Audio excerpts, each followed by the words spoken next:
Book 7. The Reign of Terror. Chapter 1. It roars, the river of hell, whose first outbreak was chanted as the gush of a channel to Elysium. How burst into blossoming hopes fair hearts that had nourished themselves on the diamond dews of the rosy dawn, when liberty came from the dark ocean, and the arms of decrepit thraldom. Aurora from the bed of Tython. Hopes, ye have ripened into fruit, and the fruit is gore and ashes. Beautiful Roland, eloquent Vergniaud, visionary Condorcet, high-hearted Malesherbes, wits, philosophers, statesmen, patriots, dreamers, behold the millennium for which ye dared and labored. I invoke the ghosts. Saturn hath devoured his children, and lives alone in his true name of Moloch. It is the reign of terror, with Robespierre the king. The struggles between the boa and the lion are past. The boa has consumed the lion, and is heavy with the gorge. Danton has fallen, and Camille Desmoulins. Danton has said before his death, "The poltroon Robespierre, I alone could have saved him." From that hour, indeed, the blood of the dead giant clouded the craft of Maximilian the Incorruptible, as at last, amidst the din of the roused convention, it choked his voice.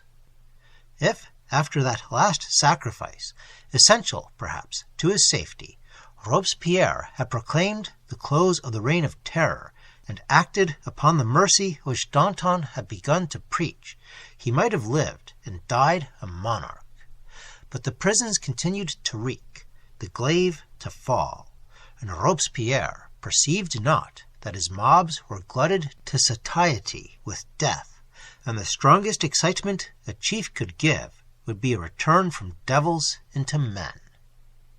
We are transported to a room in the house of Citizen Duplex, the menu say, in the month of July 1794, or, in the calendar of the revolutionists, it was the Thermidor of the second year of the Republic, one and indivisible. Though the room was small, it was furnished and decorated with a minute and careful effort at elegance and refinement. It seemed, indeed, the desire of the owner to avoid at once what was mean and rude, and what was luxurious and voluptuous. It was a trim, orderly, precise grace that shaped the classic chairs, arranged the ample draperies, sank the frameless mirrors into the wall, placed bust and bronze on their pedestals, filled up the niches here and there with well-bound books, filed regularly in their appointed ranks. An observer would have said, "This man wishes to imply to you, I am not rich, I am not ostentatious, I am not luxurious, I am no indolent sybarite, with couches of down and pictures that provoke the sense. I am no haughty noble, with spacious halls and galleries that awe the echo. But so much the greater is my merit, if I disdain these excesses of the ease or the pride, since I love the elegant and have a taste." Others may be simple and honest, from the very coarseness of their habits. If I, with so much refinement and delicacy, am simple and honest, reflect and admire me. On the walls of this chamber hung many portraits. Most of them represented but one face. On the formal pedestals were grouped many busts, most of them sculptured but one head. In that small chamber, egotism sat supreme, and made the arts its looking-glasses. Erect in a chair, before a large table spread with letters, sat the original of bust and canvas, the owner of the apartment. He was alone, yet he sat erect, formal, stiff, precise, as if in his very home he was not at ease. His dress was in harmony with his posture and his chamber. It affected a neatness of its own, foreign both to the sumptuous fashions of the deposed nobles and the filthy ruggedness of the sans-culotte. Frizzled and coiffé, not a hair was out of order, not a speck lodged on the sleek surface of the blue coat. Not a wrinkle crumpled the snowy vest, with its under-relief of delicate pink. At the first glance, you might have seen in that face nothing but the ill-favored features of a sickly countenance. At a second glance, you would have perceived that it had a power, a character of its own. A forehead, though low and compressed, was not without that appearance of thought and intelligence which, it may be observed, that breadth between the eyebrows almost invariably gives.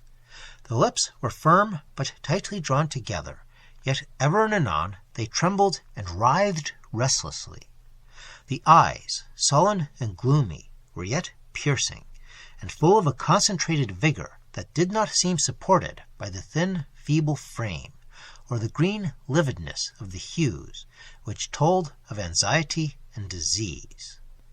Such was Maximilien Robespierre, such the chamber over the menuiset's shop, whence issued the edicts that launched armies on their career of glory, and ordained an artificial conduit to carry off the blood that deluged the metropolis of the most martial people in the globe.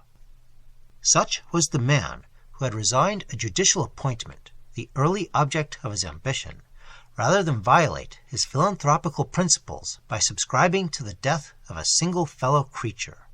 Such was the virgin enemy to capital punishments, and such, butcher dictator now, was the man whose pure and rigid manners, whose incorruptible honesty, whose hatred of the excesses that tempt to love and wine, would, had he died 5 years earlier, have left him the model for prudent fathers and careful citizens to place before their sons. Such was the man who seemed to have no vice, till circumstance, that hotbed, brought forth the two which, in ordinary times, lie ever the deepest and most latent in a man's heart, cowardice and envy. To one of these sources is to be traced every murder that master fiend committed. His cowardice was of a peculiar and strange sort, for it was accompanied with the most unscrupulous and determined will, a will that Napoleon reverenced, a will of iron, and yet nerves of aspen. Mentally, he was a hero, physically, a dastard. When the veriest shadow of danger threatened his person, the frame cowered, but the will swept the danger to the slaughterhouse. So there he sat, bolt upright, his small, lean fingers clenched convulsively, his sullen eyes straining into space, their whites yellowed with streaks of corrupt blood, his ears literally moving to and fro like an ignobler animal's to catch every sound. A Dionysus in his cave, but his posture decorous and collected, and every formal hair in its frizzled place. "Yes, yes," he said in a muttered tone, "I hear them. My good Jacobins are at their post on the stairs. Pity they swear so. I have a law against oaths. The manners of the poor and virtuous people must be reformed. When all is safe, an example or two amongst those good Jacobins would make effect. Faithful fellows, how they love me! What an oath was that! They need not swear so loud, upon the very staircase, too. It detracts from my reputation. Ha! Steps!" The soliloquist glanced at the opposite mirror and took up a volume. He seemed absorbed in its contents, as a tall fellow, a bludgeon in his hand, a girdle adorned with pistols round his waist, opened the door and announced 2 visitors. The one was a young man, said to resemble Robespierre in person, but of a far more decided and resolute expression of countenance. He entered first, and, looking over the volume in Robespierre's hand, for the latter seemed still intent on his lecture, exclaimed, "What, Rousseau's Heloise, a love tale? Dear Payan, it is not the love, it is the philosophy that charms me. What noble sentiments! What ardor of virtue! If Jean-Jacques had but lived to see this day!" While the dictator thus commented on his favorite author, whom in his orations he labored hard to imitate, the second visitor was wheeled into the room in a chair. This man was also in what, to most, is the prime of life, namely about 38, but he was literally dead in the lower limbs, crippled, paralytic, distorted. He was yet, as the time soon came to tell him, a Hercules in crime. But the sweetest of human smiles dwelt upon his lips. A beauty almost angelic characterized his features. An inexpressible aspect of kindness and the resignation of suffering but cheerful benignity stole into the hearts of those who for the first time beheld him. With the most caressing, silver, flute-like voice, Citizen Couthon saluted the admirer of Jean-Jacques. Nay, do not say that it is not the love that attracts thee. It is the love, but not the gross sensual attachment of man for woman. No, the sublime affection for the whole human race, and indeed for all that lives. And Citizen Couthon, bending down, fondled the little spaniel that he invariably carried in his bosom, even to the convention, as a vent for the exuberant sensibilities which overflowed his affectionate heart. Yes, for all that lives, repeated Robespierre tenderly. Good Couthon, poor Couthon, ah, the malice of men! How we are misrepresented, to be calumniated as the executioners of our colleagues. Ah, it is that which pierces the heart. To be an object of terror to the enemies of our country, that is noble. But to be an object of terror to the good, the patriotic, to those one loves and reveres, that is the most terrible of human tortures, at least to a susceptible and honest heart. How I love to hear him, ejaculated Couthon. Hem, said Payan, with some impatience. But now to business. Ah, to business, said Robespierre, with a sinister glance from his bloodshot eyes. The time has come, said Payan, when the safety of the Republic demands a complete concentration of its power. These brawlers of the Comité de Salut Public can only destroy, they cannot construct. They hated you, Maximilian, from the moment you attempted to replace anarchy by institutions. How they mock at the festival which proclaimed the acknowledgment of a supreme being. They would have no ruler, even in heaven. Your clear and vigorous intellect saw that, having wrecked an old world, it became necessary to shape a new one. The first step towards construction must be to destroy the destroyers. While we deliberate, your enemies act. Better this very night to attack the handful of gendarmes that guard them, than to confront the battalions they may raise tomorrow. No, said Robespierre, who recoiled before the determined spirit of Payan. I have a better and safer plan. This is the 6th of Thermidor, on the 10th. On the 10th, the convention go in a body to Fête Decader. A mob shall form, the cannoneers, the troops of Henriot, the young pupils de l'École de Mars shall mix in the crowd. Easy, then, to strike the conspirators whom we shall designate to our agents. On the same day, too, Fouquier and Dumas shall not rest, and a sufficient number of the suspect to maintain salutary awe and keep up the revolutionary excitement shall perish by the glaive of the law. The 10th shall be the great day of action. Payan, of these last culprits, have you prepared a list? It is here, returned Payan laconically, presenting a paper. Robespierre glanced over it rapidly. Claude de Bois, good. Barrère, aye, it was Barrère who said, let us strike, the dead alone never return. Vadier, the savage jester, good, good. Vadier of the mountain, he has called me Mahomet. Scélérat, blasphemer. Mahomet is coming down to the mountain, said Couthon with his silvery accent as he caressed his spaniel. But how is this? I do not see the name of Tallien. Tallien, I hate that man. That is, said Robespierre, correcting himself with the hypocrisy or self-deceit which those who formed the council of this phrasemonger exhibited habitually, even among themselves. That is, virtue and our country hate him. There is no man in the whole convention who inspires me with the same horror as Tallien. Couthon, I see 1,000 Dantons where Tallien sits. Tallien has the only head that belongs to this deformed body, said Payan, whose ferocity and crime, like those of Saint-Just, were not unaccompanied by talents of no common order. Were it not better to draw away the head, to win, to buy him for the time, and dispose of him better when left alone? He may hate you, but he loves money. No, said Robespierre, writing down the name of Jean Lambert Tallien with a slow hand that shaped each letter with stern distinctness.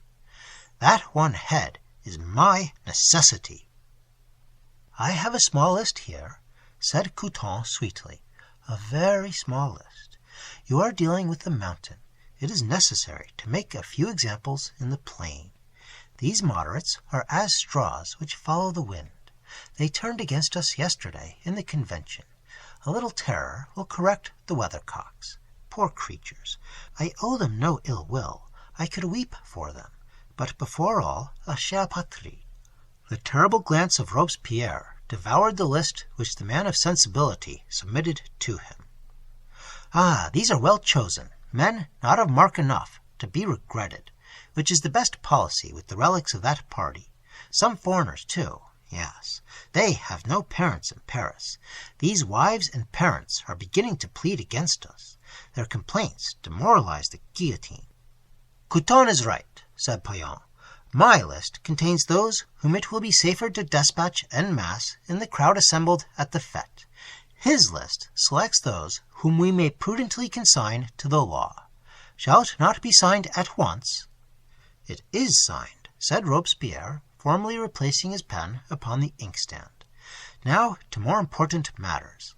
These deaths will create no excitement, but Collot d'Herbois, Boudon de Loire, Tallien, the last name Robespierre gasped as he pronounced.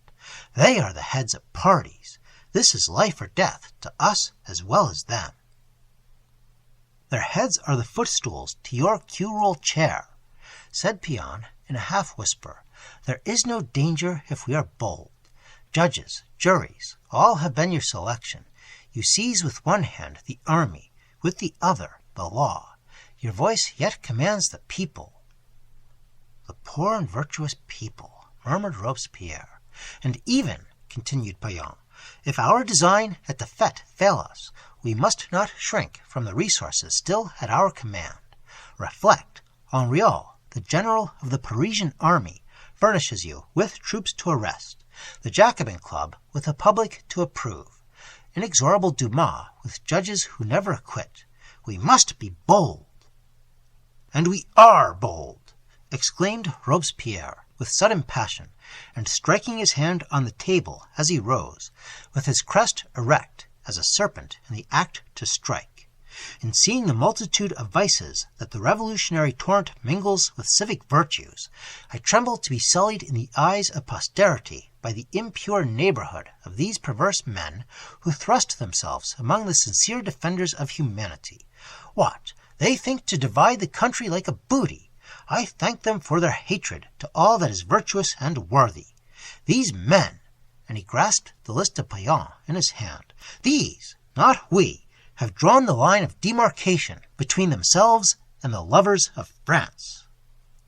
True, we must reign alone, muttered Payan. In other words, the state needs unity of will, working, with his strong practical mind, the corollary from the logic of his word-compelling colleague. I will go to the convention, continued Robespierre. I have absented myself too long, lest I might seem to overawe the republic that I have created. Away with such scruples. I will prepare the people. I will blast the traitors with a look. He spoke with the terrible firmness of the orator that had never failed, of the moral will that marched like a warrior on the cannon. At that instant he was interrupted. A letter was brought to him. He opened it. His face fell. He shook from limb to limb. It was one of the anonymous warnings by which the hate and revenge of those yet left alive to threaten tortured the death-giver. Thou art smeared, ran the lines, with the best blood of France. Read thy sentence. I await the hour when the people shall knell thee to the doomsman. If my hope deceive me, if deferred too long, hearken, read. This hand, which thine eyes shall search in vain to discover, shall pierce thy heart. I see thee every day. I am with thee every day. At each hour my arm rises against thy breast. Wretch, live yet a while, though but for a few and miserable days. Live to think of me, sleep to dream of me. Thy terror and thy thought of me are the heralds of thy doom. Adieu. This day itself I go forth to riot on thy fears. Your lists are not full enough, said the tyrant with a hollow voice, as the paper dropped from his trembling hand. Give them to me. Give them to me. Think again. Think again. Barrère is right. Right. Réponds. Il n'a que la mort qui ne revient pas. Book 7, Chapter 2. While such the designs and fears of Maximilien Robespierre, common danger, common hatred, whatever was yet left of mercy or of virtue in the agents of the Revolution, served to unite strange opposites in hostility to the universal death-dealer. There was, indeed, an actual conspiracy at work against him among the men little less bespattered than himself with innocent blood. But that conspiracy would have been idle of itself, despite the abilities of Tallien and Barras, the only men whom it comprised worthy, by foresight and energy, the names of leaders. The sure and destroying elements that gathered round the tyrant were time and nature.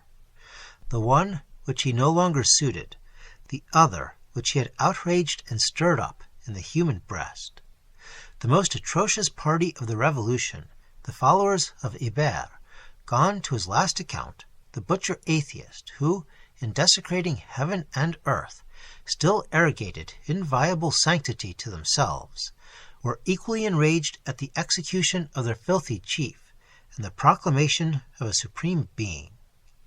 The populace, brutal as it had been, started as from a dream of blood when their huge idol, Danton, no longer filled the stage of terror, rendering crime popular by that combination of careless frankness and eloquent energy which endears their heroes to the herd. The glaive of the guillotine had turned against themselves. They had yelled and shouted and sung and danced when the venerable age or the gallant youth of aristocracies or letters passed by their streets in their dismal tumbrils, but they shut up their shops and murmured to each other when their own order was invaded, and tailors and cobblers and journeymen and labourers were huddled off to the embraces of the Holy Mother Guillotine, with as little ceremony as if they had been the Montmorencys, or the La Tremouille, the Malesherbes, or the Lavoisier. At this time, said Couthon justly, les ombres de Danton, d'Hébert, de Chaumet se promènent parmi nous.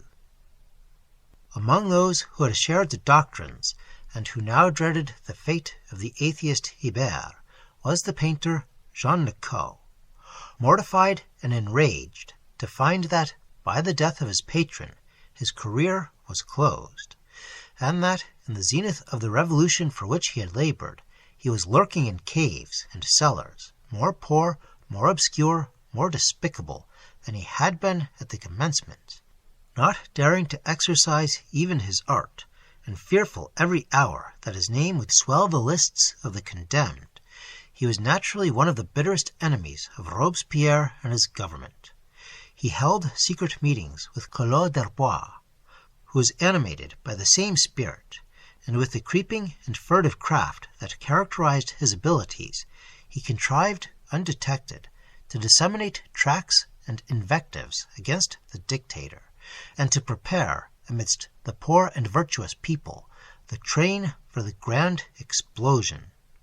But still so firm to the eyes, even of profounder politicians than Jean Nicot, appeared the sullen power of the incorruptible Maximilien. So timorous was the movement against him, that Nicot, in common with many others, placed his hopes rather in the dagger of the assassin than the revolt of the multitude. But Nicot, though not actually a coward, shrunk himself from braving the fate of the martyr. He had sense enough to see that, though all parties might rejoice in the assassination, all parties would probably concur in beheading the assassin. He had not the virtue to become a Brutus. His object was to inspire a proxy Brutus, and in the center of that inflammable population this was no improbable hope. Amongst those loudest and sternest against the reign of blood, amongst those most disenchanted of the Revolution, amongst those most appalled by its excesses, was, as might be expected, the Englishman, Clarence Glyndon. The wit and accomplishments, the uncertain virtues that had lighted with fitful gleams the mind of Camille Desmoulins, had fascinated Glyndon more than the qualities of any other agent in the Revolution. And when, for Camille Desmoulins had a heart which seemed dead or dormant in most of his contemporaries, that vivid child of genius and of error, shocked at the massacre of the Girondins, and repentant of his own efforts against them, began to rouse the serpent malice of Robespierre by new doctrines of mercy and toleration. Glyndon espoused his views with his whole strength and soul. Camille Desmoulins perished, and Glyndon, hopeless at once of his own life and the cause of humanity, from that time sought only the occasion of flight from the devouring Golgotha. He had 2 lives to heed besides his own. For them he trembled, and for them he schemed and plotted the means of escape. Though Glyndon hated the principles, the party, and the vices of Nicot, he yet extended to the painter's penury the means of subsistence, and Jean Nicot, in return, designed to exalt Glyndon to that very immortality of a Brutus from which he modestly recoiled himself. He founded his designs on the physical courage, on the wild and unsettled fancies of the English artist, and on the vehement hate and indignant loathing with which he openly regarded the government of Maximilian. At the same hour, on the same day in July, in which Robespierre conferred, as we have seen, with his allies, 2 persons were seated in a small room in one of the streets leading out of the Rue Saint-Honore. The one, a man, appeared listening impatiently, and with a sullen brow, to his companion, a woman of singular beauty, but with a bold and reckless expression, and her face, as she spoke, was animated by the passions of a half-savage and vehement nature. "Englishman," said the woman, "beware! You know that, whether in flight or at the place of death, I would brave all to be by your side. You know that. Speak!" "Well, Felipe, did I ever doubt your fidelity?" "Doubt it you cannot. Betray it you may. You tell me that in flight you must have a companion beside myself, and that companion is a female. It shall not be." "Shall not? It shall not," repeated Felipe firmly, and folding her arms across her breast. Before Glyndon could reply, a slight knock at the door was heard, and Nicot opened the latch and entered. Belide sank into her chair, and, leaning her face on her hands, appeared unheeding of the intruder and the conversation that ensued. "I cannot bid thee good day, Glyndon," said Nicot, as in his sans-culotte fashion he strode towards the artist, his ragged hat on his head, his hands in his pockets, and the beard of a week's growth upon his chin. "I cannot bid thee good day, for while the tyrant lives, evil is every sun that sheds its beams on France." "It is true. What then? We have sown the wind, we must reap the whirlwind." "And yet," said Nicot, apparently not heeding the reply, and as if musingly to himself, "it is strange to think that the butcher is as mortal as the butchered, that his life hangs on as slight a thread, that between the cuticle and the heart there is as short a passage, that, in short, one blow can free France and redeem mankind." Glyndon surveyed the speaker with a careless and haughty scorn, and made no answer. "And," proceeded Nicot, "I have sometimes looked round for the man born for this destiny, and whenever I have done so, my steps have led me hither." Should they not rather have led thee to the side of Maximilian Robespierre? Said Glyndon with a sneer. No, returned Nicot coldly. No, for I am a suspect. I could not mix with his train. I could not approach within 100 yards of his person, but I should be seized. You, as yet, are safe. Hear me. And his voice became earnest and expressive. Hear me. There seems danger in this action. There is none. I have been with Claude Derbois and Billaud-Varenne. They will hold him harmless who strikes the blow. The populace would run to thy support. The convention would hail thee as their deliverer. Hold, man! How darest thou couple my name with the act of an assassin? Let the tocsin sound from yonder tower to a war between humanity and the tyrant, and I will not be the last in the field. But liberty never yet acknowledged a defender and a felon. There was something so brave and noble in Glyndon's voice, mien, and manner, as he thus spoke, that Nicot at once was silenced. At once he saw that he had misjudged the man. No, said Fillide, lifting her face from her hands. No, your friend has a wiser scheme in preparation. He would not leave you wolves to mangle each other. He is right, but... Flight! Exclaimed Nicot. Is it possible? Flight! How? When? By what means? All France begirt with spies and guards. Flight! Would to heaven it were in our power! Dost thou, too, desire to escape the blessed revolution? Desire! Oh! Cried Nicot suddenly, and, falling down, he clasped Glyndon's knees. Oh, save me with thyself! My life is a torture. Every moment the guillotine frowns before me. I know that my hours are numbered. I know that the tyrant waits but his time to write my name on his inexorable list. I know that René Dumas, the judge who never pardons, has from the first resolved upon my death. Oh, Glyndon, by our old friendship, by our common art, by the loyal English faith and good English heart, let me share thy flight. If thou wilt, so be it. Thanks, my whole life shall thank thee. But how hast thou prepared the means, the passports, the disguise, I will tell thee. Thou knowest C. of the convention. He has power, and he is covetous.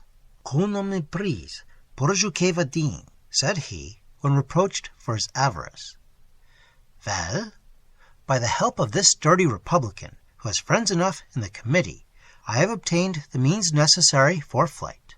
I have purchased them. For a consideration, I can procure thy passport also.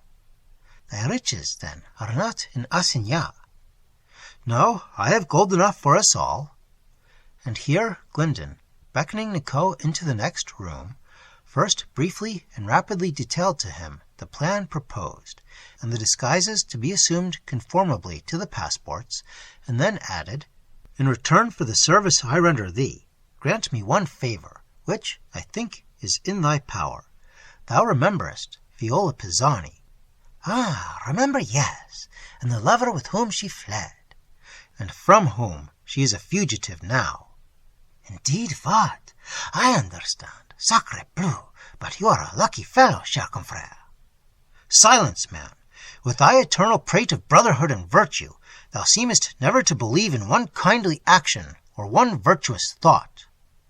Nicot bit his lip and replied sullenly, Experience is a great undeceiver. Humph. What service can I do thee with regard to the Italian? I have been accessory to her arrival in this city of snares and pitfalls.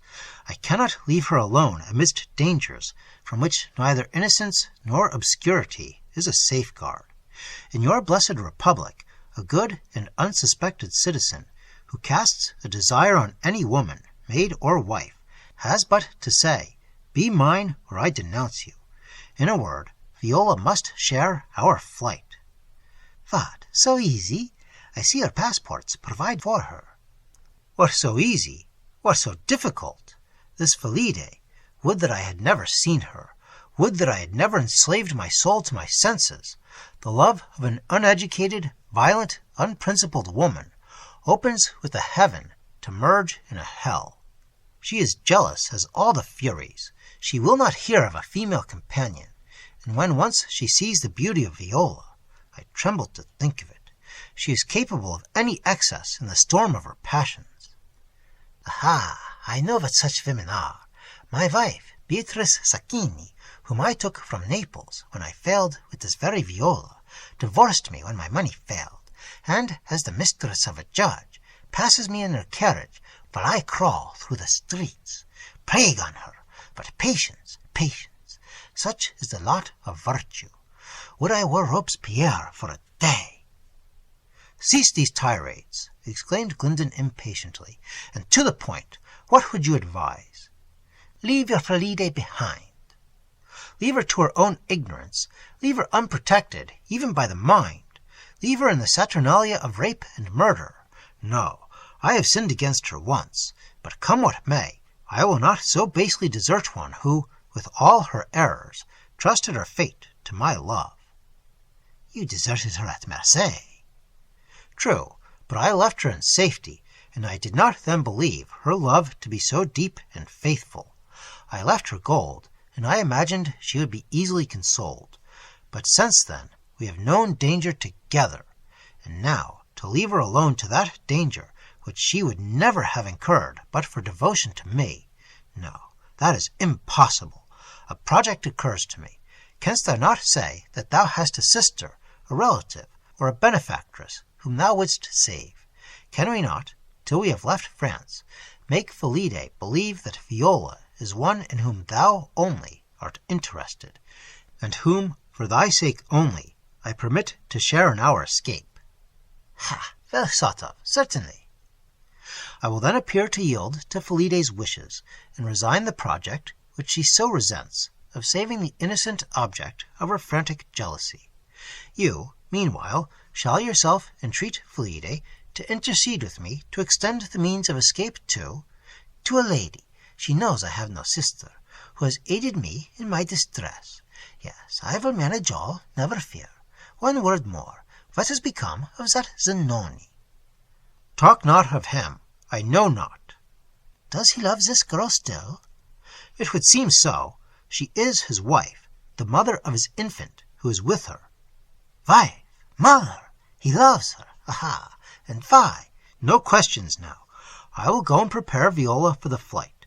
You, meanwhile, return to Felidae. But the address of the Neapolitan, it is necessary I should know, lest Felidae inquire. Rue M.T., number 27. Adieu. Glyndon seized his hat and hastened from the house. Nicot, left alone, seemed for a few moments buried in thought. "Oho," he muttered to himself, "can I not turn all this to my account? Can I not avenge myself on thee, Zanoni, as I have so often sworn, through thy wife and child? Can I not possess myself of thy gold, thy passports, and thy Felidae, hot Englishman, who wouldst humble me with thy loathed benefits, and who hast chucked me thine alms as to a beggar? And Felidae, I love her, and thy gold, I love that more. Puppets, I move your strings." He passed slowly into the chamber where Felidae yet sat, with gloomy thought on her brow, and tears standing in her dark eyes. She looked up eagerly as the door opened, and turned from the rugged face of Nicot with an impatient movement of disappointment. "Glyndon," said the painter, drawing a chair to Felidae's, "has left me to enliven your solitude, fair Italian. He is not jealous of the ugly Nicot. Ha, ha! Yet Nicot loved thee well once, when his fortunes were more fair. But enough of such past follies. Your friend, then, has left the house.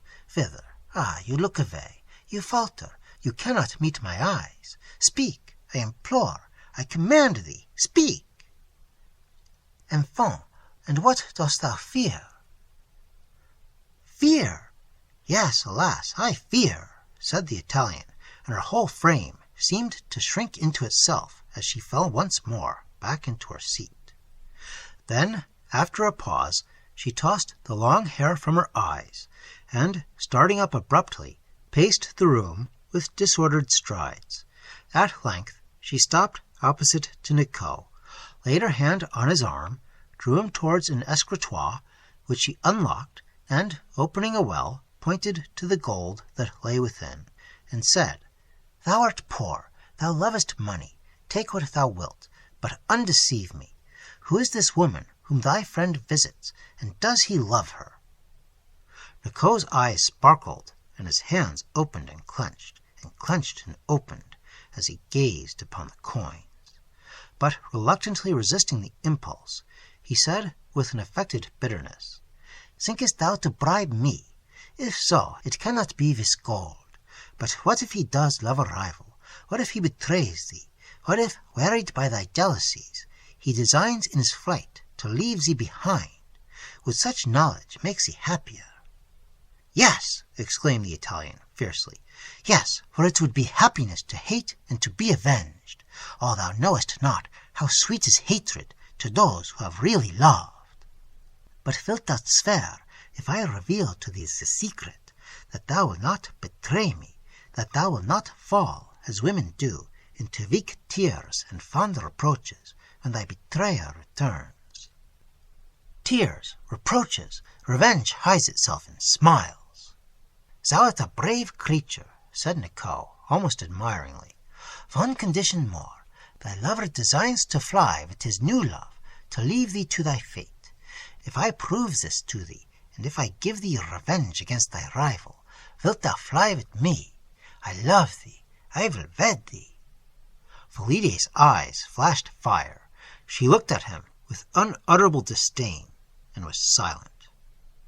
Nicot felt he had gone too far, and with that knowledge of the evil part of our nature which his own heart and association with crime had taught him, he resolved to trust the rest to the passions of the Italian, when raised to the height to which he was prepared to lead them. "Pardon me," he said, "my love made me too presumptuous, and yet it is only that love, my sympathy for thee, beautiful and betrayed, that can induce me to wrong, with my revelations, one whom I have regarded as a brother. I can depend upon thine oath to conceal all from Glyndon." "On my oath, and my wrongs, and my mountain blood." "Enough! Get thy hat and mantle, and follow me." As Felide left the room, Nicot's eyes again rested on the gold. It was much, much more than he had dared to hope for, and as he peered into the well and opened the drawers, he perceived a packet of letters in the well-known hand of Camille Desmoulins. He seized, he opened the packet. His looks brightened as he glanced over a few sentences. "This would give 50 Glyndons to the guillotine," he muttered, and thrust the packet into his bosom. O artist, O haunted one, O erring genius, behold the two worst foes, the false ideal that knows no God, and the false love that burns from the corruption of the senses and takes no luster from the soul. Book 7, Chapter 3. Letter from Zanoni to Mejnour, Paris. Dost thou remember in the old time, when the beautiful yet dwelt in Greece, how we too, in the vast Athenian theatre, witnessed the birth of words as undying as ourselves? Dost thou remember the thrill of terror that ran through that mighty audience, when the wild Cassandra burst from her awful silence to shriek to a relentless God? How ghastly, at the entrance of the house of Atreus, about to become her tomb, rang out her exclamations of foreboding woe, dwelling abhorred of heaven, human shamble-house, and floor blood-bespattered. Dost thou remember how, amidst the breathless awe of those assembled thousands, I drew close to thee and whispered, "Verily, no prophet like the poet. This scene of fabled horror comes to me as a dream, shadowing forth some likeness in my own remoter future. As I enter this slaughterhouse, that scene returns to me, and I hearken to hear the voice of Cassandra ringing in my ears.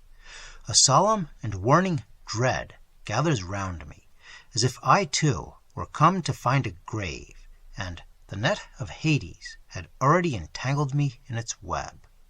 What dark treasure-houses of vicissitude and woe are our memories become? What our lives but the chronicles of unrelenting death? It seems to me as yesterday, when I stood in the streets of this city of the Gaul, as they shone with plumed chivalry, and the air rustled with silken braveries. Young Louis, the monarch and the lover, was victor of the tournament at the carousel, and all France felt herself splendid in the splendor of her gorgeous chief. Now there is neither throne nor altar, and what is in their stead? I see it yonder, the guillotine. It is dismal to stand amidst the ruins of mouldering cities, to startle the serpent and the lizard amidst the wrecks of Persepolis and Thebes, but more dismal still to stand as I, the stranger from empires that have ceased to be, stand now amidst the yet ghastlier ruins of law and order, the shattering of mankind themselves.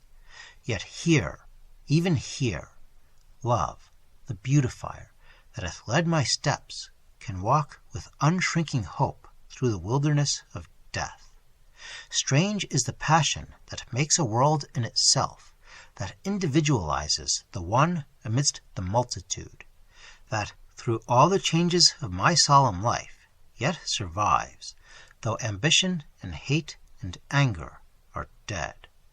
The one solitary angel hovering over a universe of tombs on its two tremulous and human wings, hope and fear. How is it, Mejnour, that as my diviner art abandoned me, as in my search for Viola, I was aided but by the ordinary instincts of the merest mortal?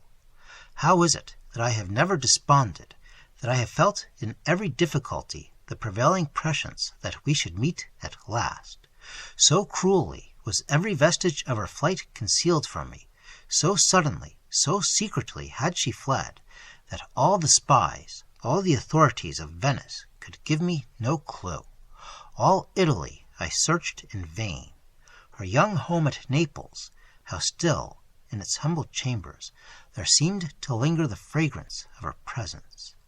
All the sublimest secrets of our lore failed me, failed to bring her soul visible to mine. Yet morning and night, thou lone and childless one, morning and night, detached from myself, I can commune with my child. There, in that most blessed, typical, and mysterious of all relations, nature herself appears to supply what science would refuse. Space cannot separate the father's watchful soul from the cradle of his firstborn. I know not of its resting place and home. My visions picture not the land, only the small and tender life to which all space is, as yet, the heritage. For to the infant, before reason dawns, before man's bad passions can dim the essence that it takes from the element it hath left, there is no peculiar country, no native city, and no mortal language. Its soul, as yet, is the denizen of all airs and of every world, and in space its soul meets with mine. The child communes with the father. Cruel and forsaking one, thou for whom I left the wisdom of the spheres, thou whose fatal dower has been the weakness and terrors of humanity, couldst thou think that young soul less safe on earth because I would lead it evermore up to heaven? Didst thou think that I could have wronged mine own? Didst thou not know that in its serenest eyes the life that I gave it spoke to warn, to upbraid the mother who would bind it to the darkness and pangs of the prison house of clay? Didst thou not feel that it was I who, permitted by the heavens, shielded it from suffering and disease? And in its wondrous beauty I blessed the holy medium through which, at last, my spirit might confer with thine. And how have I tracked them hither? I learned that my pupil had been at Venice.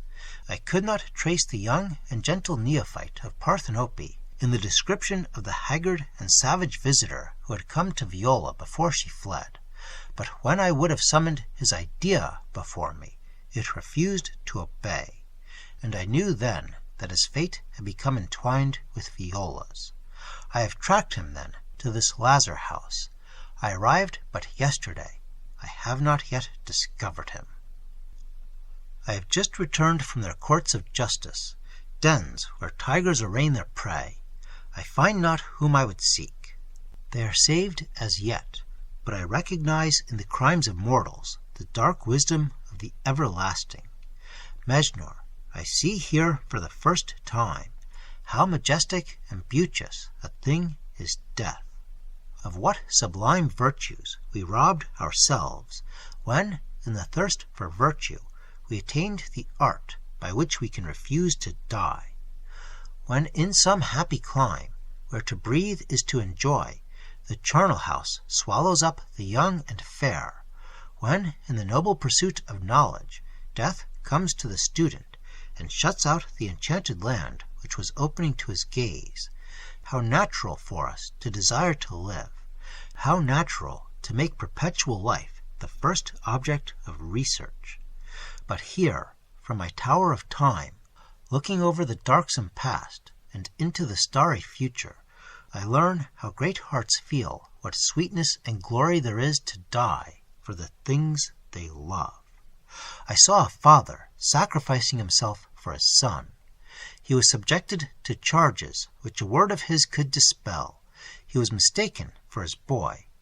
With what joy he seized the error, confessed the noble crimes of valor and fidelity which the son had indeed committed, and went to the doom, exulting that his death saved the life he had given, not in vain. I saw women, young, delicate, in the bloom of their beauty. They had vowed themselves to the cloister.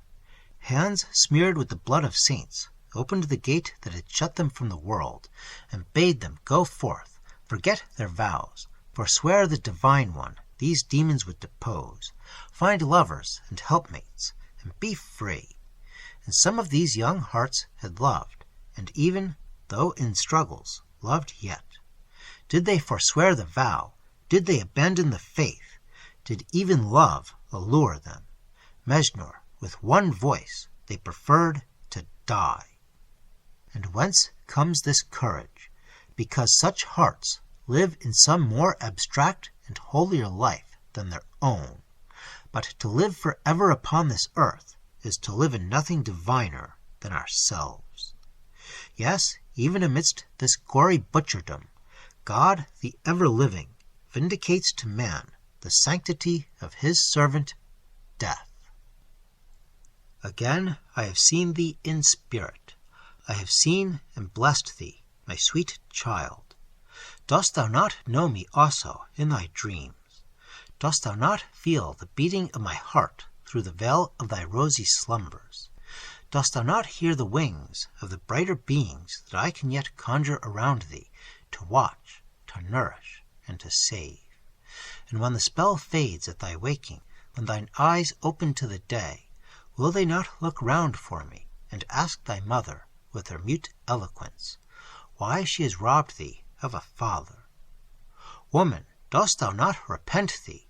Flying from imaginary fears, hast thou not come to the very lair of terror, where danger sits visible and incarnate? Oh, if we could but meet, wouldst thou not fall upon the bosom thou hast so wronged, and feel, poor wanderer amidst the storms, as if thou had regained the shelter? Mejnour, still my researches fail me. I mingle with all men, even their judges and their spies, but I cannot yet gain the clue. I know that she is here. I know it by an instinct. The breath of my child seems warmer and more familiar. They peer at me with venomous looks as I pass through their streets. With a glance I disarm their malice and fascinate the basilisks. Everywhere I see the track and scent the presence of the ghostly one that dwells on the threshold, and whose victims are the souls that would aspire and can only fear. I see its dim shapelessness going before the men of blood and marshalling their way. Robespierre passed me with his furtive step. Those eyes of horror were gnawing into his heart. I looked down upon their senate. The grim phantom sat cowering on its floor. It hath taken up its abode in the city of dread. And what, in truth, are these would-be builders of a new world? Like the students who have vainly struggled after our supreme science, they have attempted what is beyond their power. They have passed from this solid earth of usages and forms into the land of shadow, and its loathsome keeper has seized them as its prey. I looked into the tyrant's shuddering soul as it trembled past me. There, amidst the ruins of 1,000 systems which aimed at virtue, sat crime, and shivered at its desolation. Yet this man is the only thinker, the only aspirant amongst them all. He still looks for a future of peace and mercy to begin. Aye, at what date? When he has swept away every foe. Fool! New foes spring from every drop of blood. Led by the eyes of the unutterable, he is walking to his doom. O Viola, thy innocence protects thee. Thou whom the sweet humanities of love shut out even from the dreams of aerial and spiritual beauty, making thy heart a universe of visions fairer than the wanderer over the rosy Hesperus can survey, shall not the same pure affection encompass thee, even here, with a charmed atmosphere, and terror itself fall harmless on a life too innocent for wisdom? Book 7, Chapter 4. The clubs are noisy with clamorous frenzy. The leaders are grim with schemes. Black Henriot flies here and there, muttering to his armed troops, "Robespierre, your beloved, is in danger." Robespierre stalks perturbed, his list of victims swelling every hour. Tallien, the Macduff to the doomed Macbeth, is whispering courage to his pale conspirators. Along the streets heavily roll the tumbrils. The shops are closed. The people are gorged with gore, and will lap no more. And night after night, to the 80 theaters flock the children of the Revolution, to laugh at the quips of comedy and weep gentle tears over imaginary woes. In a small chamber in the heart of the city sits the mother, watching over her child. It is quiet, happy noon. The sunlight, broken by the tall roofs in the narrow streets, comes yet through the open casement. The impartial playfellow of the air, gleesome alike in temple and prison, hall and hovel, as golden and as blithe, whether it laugh over the first hour of life, or quiver in its gay delight on the terror and agony of the last. The child, where it lay at the feet of Viola, stretched out its dimpled hands as if to clasp the dancing motes that revelled in the beam. The mother turned her eyes from the glory. It saddened her yet more. She turned and sighed. Is this the same Viola who bloomed fairer than her own Idalia under the skies of Greece? How changed, how pale and worn! She sat listlessly, her arms drooping on her knee. The smile that was habitual to her lips was gone. A heavy, dull despondency, as if the life of life were no more, seemed to weigh down her youth and make it weary of that happy sun. In truth, her existence had languished away since it had wandered at some melancholy stream from the source that fed it. The sudden enthusiasm of fear or superstition that had almost, as if still in the unconscious movements of a dream, led her to fly from Zanoni, had ceased from the day which dawned upon her in a foreign land. Then, there, she felt that in the smile she had evermore abandoned lived her life. She did not repent. She would not have recalled the impulse that winged her flight. Though her enthusiasm was gone, the superstition yet remained. She still believed she had saved her child from that dark and guilty sorcery, concerning which the traditions of all lands are prodigal, but in none do they find such credulity or excite such dread as in the south of Italy. This impression was confirmed by the mysterious conversations of Glyndon, and by her own perception of the fearful change that had passed over one who represented himself as the victim of the enchanters. She did not, therefore, repent, but her very volition seemed gone. On their arrival at Paris, Viola saw her companion, the faithful wife, no more. Ere 3 weeks were past, husband and wife had ceased to live. And now, for the first time, the drudgeries of this hard earth claimed the beautiful Neapolitan. In that profession, giving voice and shape to poetry and song, in which her first years were passed, there is, while it lasts, an excitement in the art that lifts it from the labor of a calling. Hovering between two lives, the real and the ideal, dwells the life of music and the stage. But that life was lost evermore to the idol of the eyes and ears of Naples. Lifted to the higher realm of passionate love, it seemed as if the fictitious genius which represents the thoughts of others was merged in the genius that grows all thought itself. It had been the worst infidelity to the lost to have descended again to live on the applause of others. And so, for she would not accept alms from Glyndon, so by the commonest arts, the humblest industry which the sex knows, alone and unseen, she who had slept on the breast of Zanoni found a shelter for their child.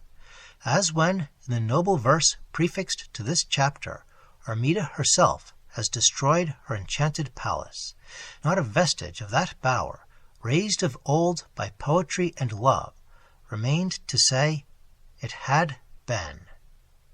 And the child avenged the father. It bloomed, it thrived, it waxed strong in the light of life. But still it seemed haunted and preserved by some other being than her own. In its sleep there was that slumber, so deep and rigid, which a thunderbolt could not have disturbed, and in such sleep often it moved its arms, as to embrace the air. Often its lips stirred with murmured sounds of indistinct affection, not for her, and all the while upon its cheeks a hue of such celestial bloom, upon its lips a smile of such mysterious joy. Then, when it waked, its eyes did not turn first to her. Wistful, earnest, wandering, they roved around, to fix on her pale face at last in mute sorrow and reproach. Never had Viola felt before how mighty was her love for Zanoni, how thought, feeling, heart, soul, life, all lay crushed and dormant in the icy absence to which she had doomed herself. She heard not the roar without, she felt not one amidst those stormy millions, worlds of excitement laboring through every hour. Only when Glyndon, haggard, wan, and spectre-like, glided in, day after day, to visit her, did the fair daughter of the careless South know how heavy and universal was the death air that girt her round. Sublime in her passive unconsciousness, her mechanic life, she sat and feared not, in the den of the beasts of prey. The door of the room opened abruptly, and Glyndon entered. His manner was more agitated than usual. "Is it you, Clarence?" she said in her soft, languid tones. "You are before the hour I expected you." "Who can count on his hours at Paris?" returned Glyndon with a frightful smile. "Is it not enough that I am here? Your apathy in the midst of these sorrows appalls me. You say calmly, 'Farewell.' Calmly you bid me welcome, as if in every corner there was not a spy, and as if with every day there was not a massacre." "Pardon me, but in these walls lies my world. I can hardly credit all the tales you tell me. Everything here, save that," and she pointed to the infant, "seems already so lifeless that in the tomb itself one could scarcely less heed the crimes that are done without." Glyndon paused for a few moments, and gazed with strange and mingled feelings upon that face and form, still so young, and yet so invested with that saddest of all repose, when the heart feels old. "O Viola," said he at last, and in a voice of suppressed passion, "was it thus I ever thought to see you, ever thought to feel for you, when we two first met in the gay haunts of Naples? Ah, why then did you refuse my love, or why was mine not worthy of you? Nay, shrink not, let me touch your hand. No passion so sweet as that youthful love can return to me again. I feel for you, but as a brother for some younger and lonely sister. With you in your presence, sad though it be, I seem to breathe back the purer air of my early life. Here alone, except in scenes of turbulence and tempest, the phantom ceases to pursue me. I forget even the death that stalks behind and haunts me as my shadow. But better days may be in store for us yet. Viola, I at last begin dimly to perceive how to baffle and subdue the phantom that has cursed my life. It is to brave and defy it. In sin and in riot, as I have told thee, it haunts me not. But I comprehend now what Mejnour said in his dark apothegms, that I should dread the spectre most when unseen. In virtuous and calm resolution it appears. I behold it now, there, with its livid eyes. And the drops fell from his brow. But it shall no longer daunt me from that resolution. I face it, and it gradually darkens back into the shade. He paused, and his eyes dwelt with a terrible exultation upon the sunlit space. Then, with a heavy and deep-drawn breath, he resumed. Viola, I have found the means of escape. We will leave this city. In some other land we will endeavor to comfort each other and forget the past. No, said Viola calmly. I have no further wish to stir, till I am borne hence to the last resting place. I dreamed of him last night, Clarence, dreamed of him for the first time since we parted, and, do not mock me, methought that he forgave the deserter and called me wife. That dream hallows the room. Perhaps it will visit me again before I die. Talk not of him, of the demi-fiend, cried Glyndon fiercely, and stamping his foot. Thank the heavens for any fate that hath rescued thee from him. Hush, said Viola gravely, and as she was about to proceed, her eye fell upon the child. It was standing in the very center of that slanting column of light which the sun poured into the chamber, and the rays seemed to surround it as a halo, and settled crown-like on the gold of its shining hair. In its small shape, so exquisitely modeled, in its large, steady, tranquil eyes, there was something that awed, while it charmed, the mother's pride. It gazed on Glyndon as he spoke, with a look which almost might have seemed disdain, and which Viola, at least, interpreted as a defense of the absent, stronger than her own lips could frame. Glyndon broke the pause. Thou wouldst stay, for what? To betray a mother's duty? If any evil happen to thee here, what becomes of thine infant?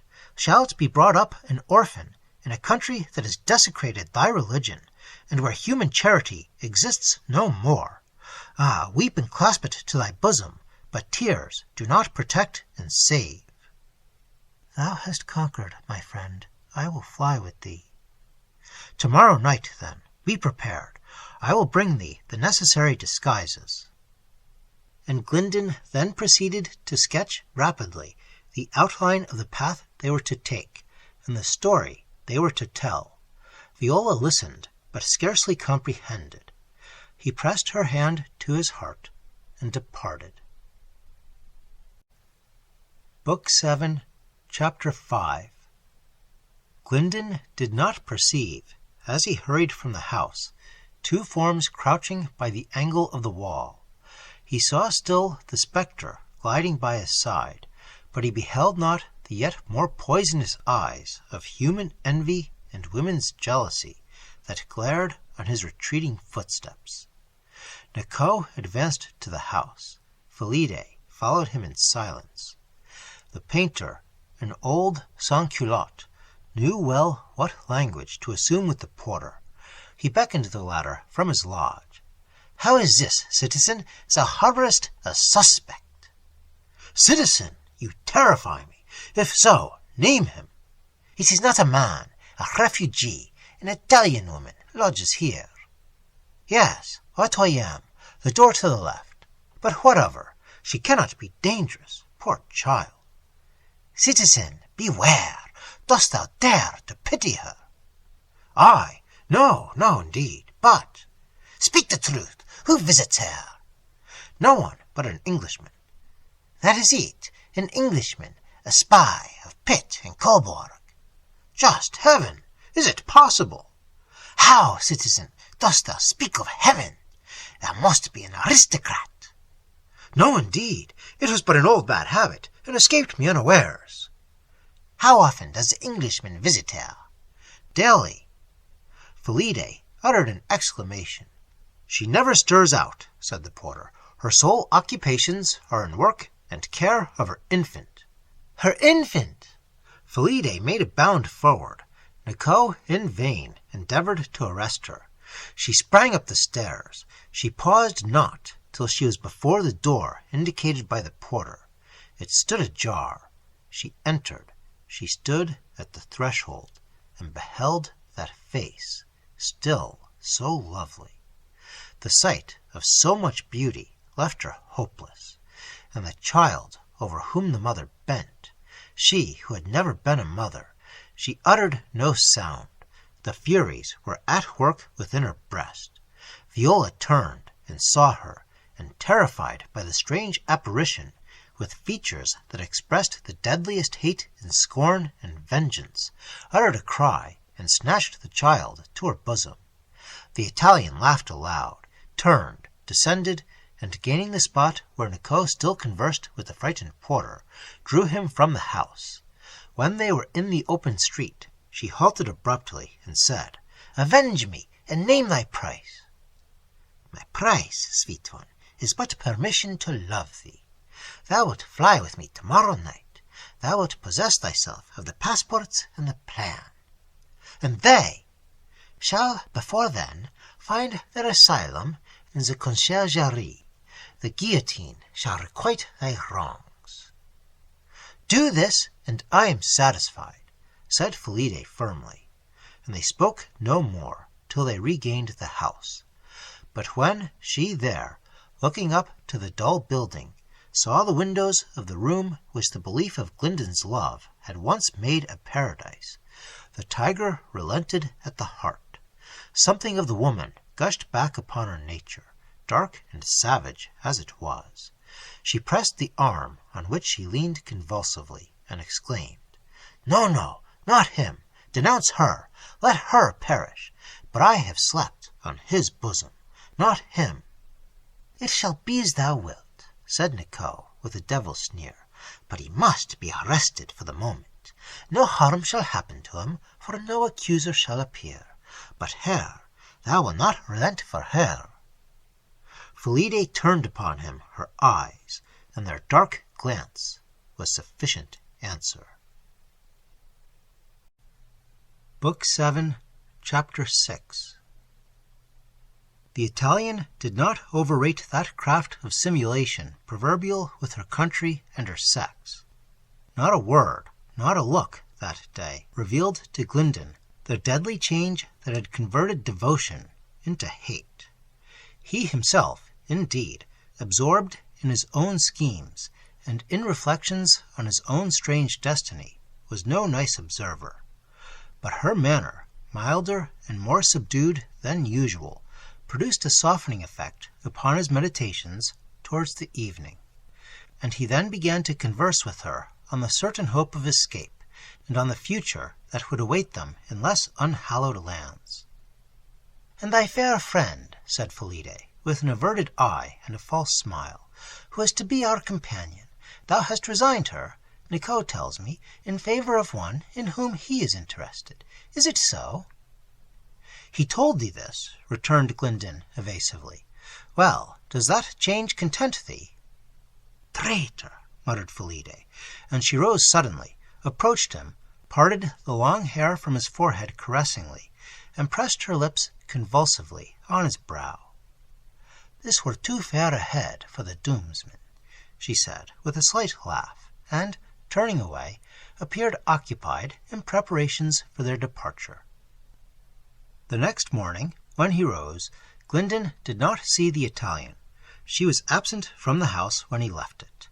It was necessary that he should once more visit C before his final departure, not only to arrange for Nicot's participation in the flight, but lest any suspicion should have arisen to thwart or endanger the plan he had adopted.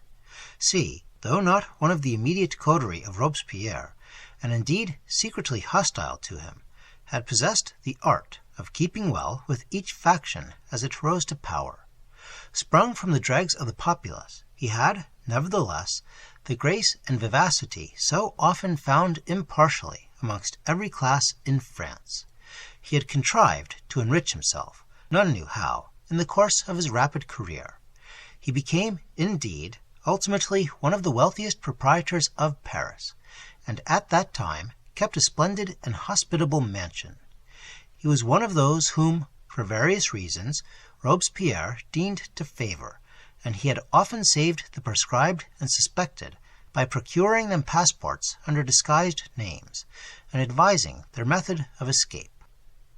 But C was a man who took this trouble only for the rich. The incorruptible Maximilian, who did not want the tyrant's faculty of penetration, probably saw through all his maneuvers, and the avarice which he cloaked beneath his charity. But it was noticeable that Robespierre frequently seemed to wink at, nay, partially to encourage, such vice in men whom he meant hereafter to destroy, as would tend to lower them in the public estimation, and to contrast with his own austere and unassailable integrity and purism. And, doubtless, he often grimly smiled in his sleeve at the sumptuous mansion and the griping covetousness of the worthy citizen C. To this personage, then, Glyndon musingly bent his way. It was true, as he had darkly said to Viola, that in proportion as he had resisted the spectre, its terrors had lost their influence. The time had come at last when, seeing crime and vice in all their hideousness, and in so vast a theatre, he had found that in vice and crime there are deadlier horrors than in the eyes of a phantom fear. His native nobleness began to return to him. As he passed the streets, he revolved in his mind projects of future repentance and reformation. He even meditated, as a just return for Felipe's devotion, the sacrifice of all the reasonings of his birth and education. He would repair whatever errors he had committed against her by the self-immolation of marriage with one little congenial with himself. He who had once revolted from marriage with the noble and gentle Viola, he had learned in that world of wrong to know that right is right, and that heaven did not make the one sex to be the victim of the other. The young visions of the beautiful and the good rose once more before him, and along the dark ocean of his mind lay the smile of reawakening virtue as a path of moonlight. Never, perhaps, had the condition of his soul been so elevated and unselfish. In the meanwhile, Jean Nicot, equally absorbed in dreams of the future, and already in his own mind laying out the best advantage the gold of the friend he was about to betray, took his way to the house honored by the residence of Robespierre. He had no intention to comply with the relenting prayer of Felipe that the life of Glyndon should be spared. He thought with Barrère, Il n'y a que la mort qui ne revient pas.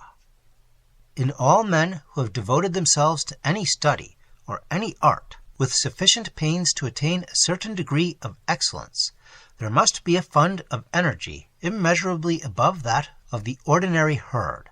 Usually, this energy is concentrated on the objects of their professional ambition, and leaves them, therefore, apathetic to the other pursuits of men. But where those objects are denied, where the stream has not its legitimate vent, the energy, irritated and aroused, possesses the whole being, and if not wasted on desultory schemes, or if not purified by conscience and principle, becomes a dangerous and destructive element in the social system, through which it wanders in riot and disorder. Hence, in all wise monarchies, nay, in all well-constituted states, the peculiar care with which channels are opened for every art and every science. Hence the honor paid to their cultivators by subtle and thoughtful statesmen, who, perhaps for themselves, see nothing in a picture but colored canvas, nothing in a problem but an ingenious puzzle. No state is ever more in danger than when the talent that should be consecrated to peace has no occupation but political intrigue or personal advancement. Talent unhonored is talent at war with men. And here it is noticeable that the class of actors, having been the most degraded by the public opinion of the old regime, their very dust deprived of Christian burial, no men, with certain exceptions in the company especially favored by the court, were more relentless and revengeful among the scourges of the Revolution. In the savage Collot de Bois, mauvais comédiens, were embodied the wrongs and the vengeance of a class. Now the energy of Jean Nicot had never been sufficiently directed to the art he professed. Even in his earliest youth, the political disquisitions of his master, David, had distracted him from the more tedious labors of the easel. The defects of his person had embittered his mind. The atheism of his benefactor had deadened his conscience. For one great excellence of religion, above all the religion of the cross, is that it raises patience first into a virtue and next into a hope. Take away the doctrine of another life, of requital hereafter, of a smile of a Father upon our sufferings and trials in our ordeal here, and what becomes of patience? But without patience, what is man? And what a people? Without patience, art never can be high. Without patience, liberty never can be perfected. By wild throes and impetuous, aimless struggles, intellect seeks to soar from penury, and a nation to struggle into freedom. And woe, thus unfortified, guideless, and unenduring, woe to both. Nicot was a villain as a boy. In most criminals, however abandoned, there are touches of humanity, relics of virtue, and the true delineator of mankind often incurs the taunt of bad hearts and dull minds, for showing that even the worst alloy has some particles of gold, and even the best that came stamped from the mint of nature have some adulteration of the dross. But there are exceptions, though few, to the general rule. Exceptions when the conscience lies utterly dead, and when good or bad are things indifferent, but as means to some selfish end. So was it with the protégé of the atheist. Envy and hate filled up his whole being, and the consciousness of superior talent only made him curse the more all who passed him in the sunlight with a fairer form or happier fortunes. But, monster though he was, when his murderous fingers gripped the throat of his benefactor, time, and that ferment of all evil passions, the rain of blood, had made in the deep hell of his heart a deeper still. Unable to exercise his calling, for even had he dared to make his name prominent, revolutions are no season for painters, and no man, no, not the richest and proudest magnate of the land, has so great an interest in peace and order, has so high and essential a stake in the well-being of society, as the poet and the artist. His whole intellect, ever restless and unguided, was left to ponder over the images of guilt most congenial to it. He had no future but in this life, and how in this life had the men of power around him, the great wrestlers for dominion, thriven. All that was good, pure, unselfish, whether among royalists or republicans, swept to the shambles, and the deathsmen left alone in the pomp and purple of their victims. Nobler paupers than Jean Nicot would despair, and poverty would rise in its ghastly multitudes to cut the throat of wealth, and then gash itself limb by limb, if patience, the angel of the poor, sat not by its side, pointing with solemn finger to the life to come.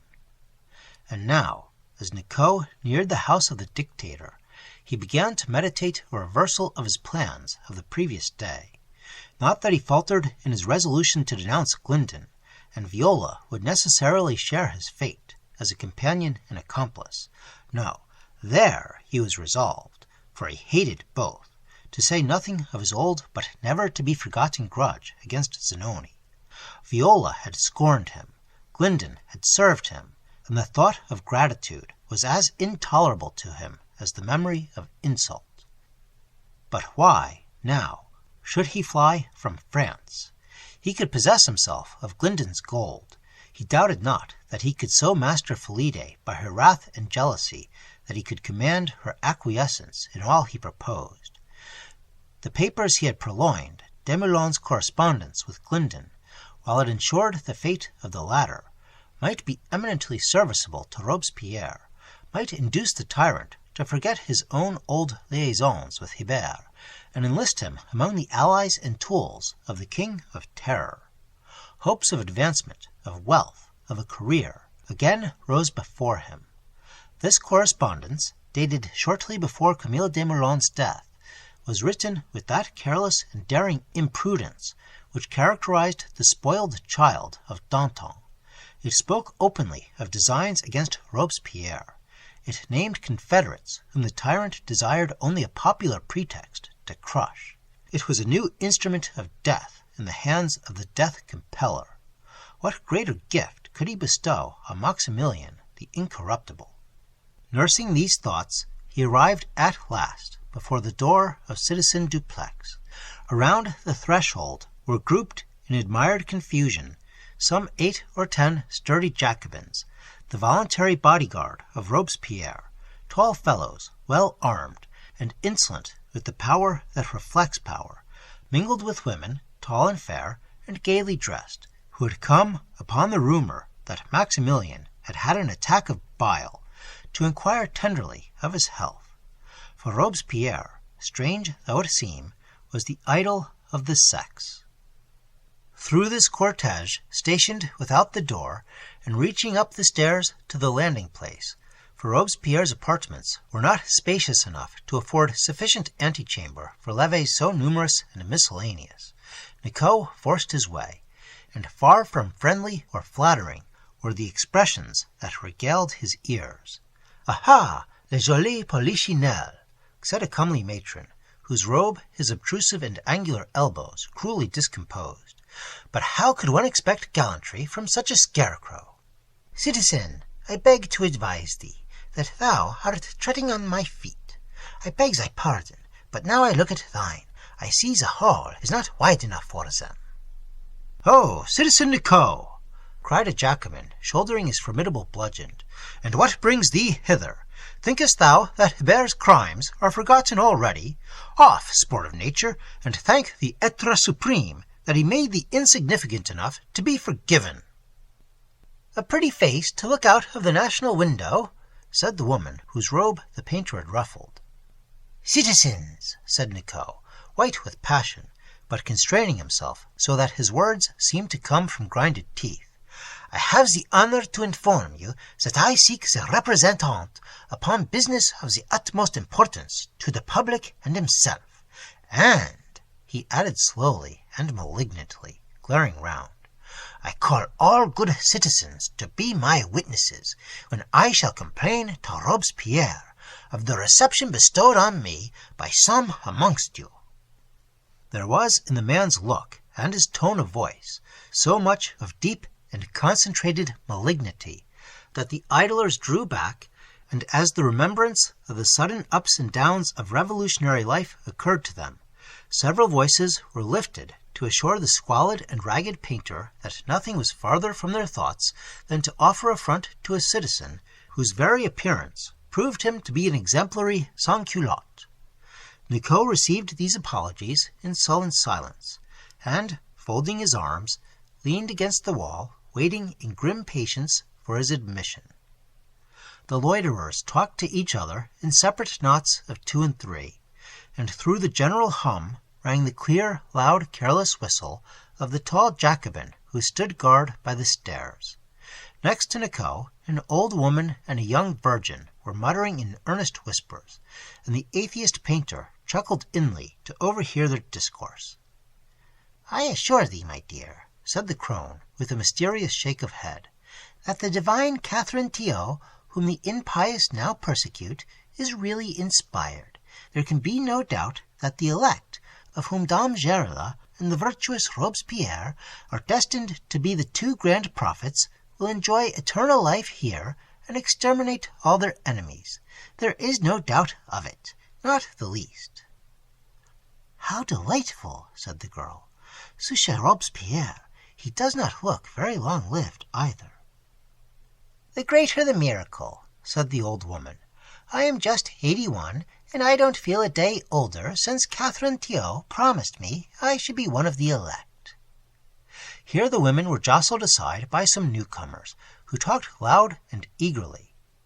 "Yes," cried a brawny man, whose garb denoted him to be a butcher, with bare arms and a cap of liberty on his head. "I am come to warn Robespierre. They lay a snare for him. They offer him the Palais National. On ne peut être ami du peuple et habiter un palais." "No, indeed," answered the cordonnier. "I like him best in his little lodging with the menuisier. It looks like one of us." Another rush of the crowd, and a new group were thrown forward in the vicinity of Nicot, and these men gabbled and chattered faster and louder than the rest. "But my plan is—" "Au diable with your plan! I tell you my scheme is—" "Nonsense!" cried a third. "When Robespierre understands my new method of making gunpowder, the enemy of France shall—" "Bah! Who fears foreign enemies?" interrupted a fourth. "The enemies to be feared are at home. My new guillotine takes off 50 heads at a time." "But my new constitution!" exclaimed a fifth. "My new religion, citizen," murmured complacently a sixth. "Sacre mille tonnerres! Silence!" roared forth one of the Jacobin guards, and the crowd suddenly parted as a fierce-looking man, buttoned up to the chin, his sword rattling by his side, his spurs clinking at his heel, descended the stairs, his cheeks swollen and purple with intemperance, his eyes dead and savage as a vulture's. There was still a pause, as all, with pale cheeks, made way for the relentless Henriot. Scarce had this gruff and iron minion of the tyrant stalked through the throng, than a new movement of respect and agitation and fear swayed the increasing crowd, as there glided in, with the noiselessness of a shadow, a smiling, sober citizen, plainly but neatly clad, with a downcast, humble eye, a milder, meeker face no pastoral poet could assign to Corydon or Thyrsis. Why did the crowd shrink and hold their breath? As the ferret in a burrow crept that slight form amongst the larger and rougher creatures that huddled and pressed back on each other as he passed. A wink of his stealthy eye, and the huge Jacobins left the passage clear, without sound or question. On he went to the apartment of the tyrant, and thither will we follow him. Book 7, Chapter 7. Robespierre was reclining languidly in his fauteuil, his cadaverous countenance more jaded and fatigued than usual. He to whom Catherine Théot assured immortal life looked indeed like a man at death's door. On the table before him was a dish heaped with oranges, with the juice of which it is said that he could alone assuage the acrid bile that overflowed his system, and an old woman, richly dressed, she had been a marquise in the old regime, was employed in peeling the Hesperian fruits for the sick dragon, with delicate fingers covered with jewels. I have before said that Robespierre was the idol of the women. Strange, certainly, but then they were French women. The old marquise, who, like Catherine Théot, called him son, really seemed to love him piously and disinterestedly as a mother, and as she peeled the oranges and heaped on him the most caressing and soothing expressions, the livid ghost of a smile fluttered about his meagre lips. At a distance, Péon and Caton, seated at another table, were writing rapidly, and occasionally pausing from their work to consult with each other in brief whispers. Suddenly, one of the Jacobins opened the door, and, approaching Robespierre, whispered to him the name of Guérin. At that word, the sick man started up, as if new life were in the sound. "My kind friend," he said to the Marquise, "forgive me. I must dispense with thy tender cares. France demands me. I am never ill when I can serve my country." The old Marquise lifted up her eyes to heaven and murmured, "Quel ange!" Robespierre waved his hand impatiently, and the old woman, with a sigh, patted his pale cheek, kissed his forehead, and submissively withdrew. The next moment, the smiling, sober man we have before described stood bending low before the tyrant, and well might Robespierre welcome one of the subtlest agents of his power, one on whom he relied more than the clubs of his Jacobins, the tongues of his orators, the bayonets of his armies.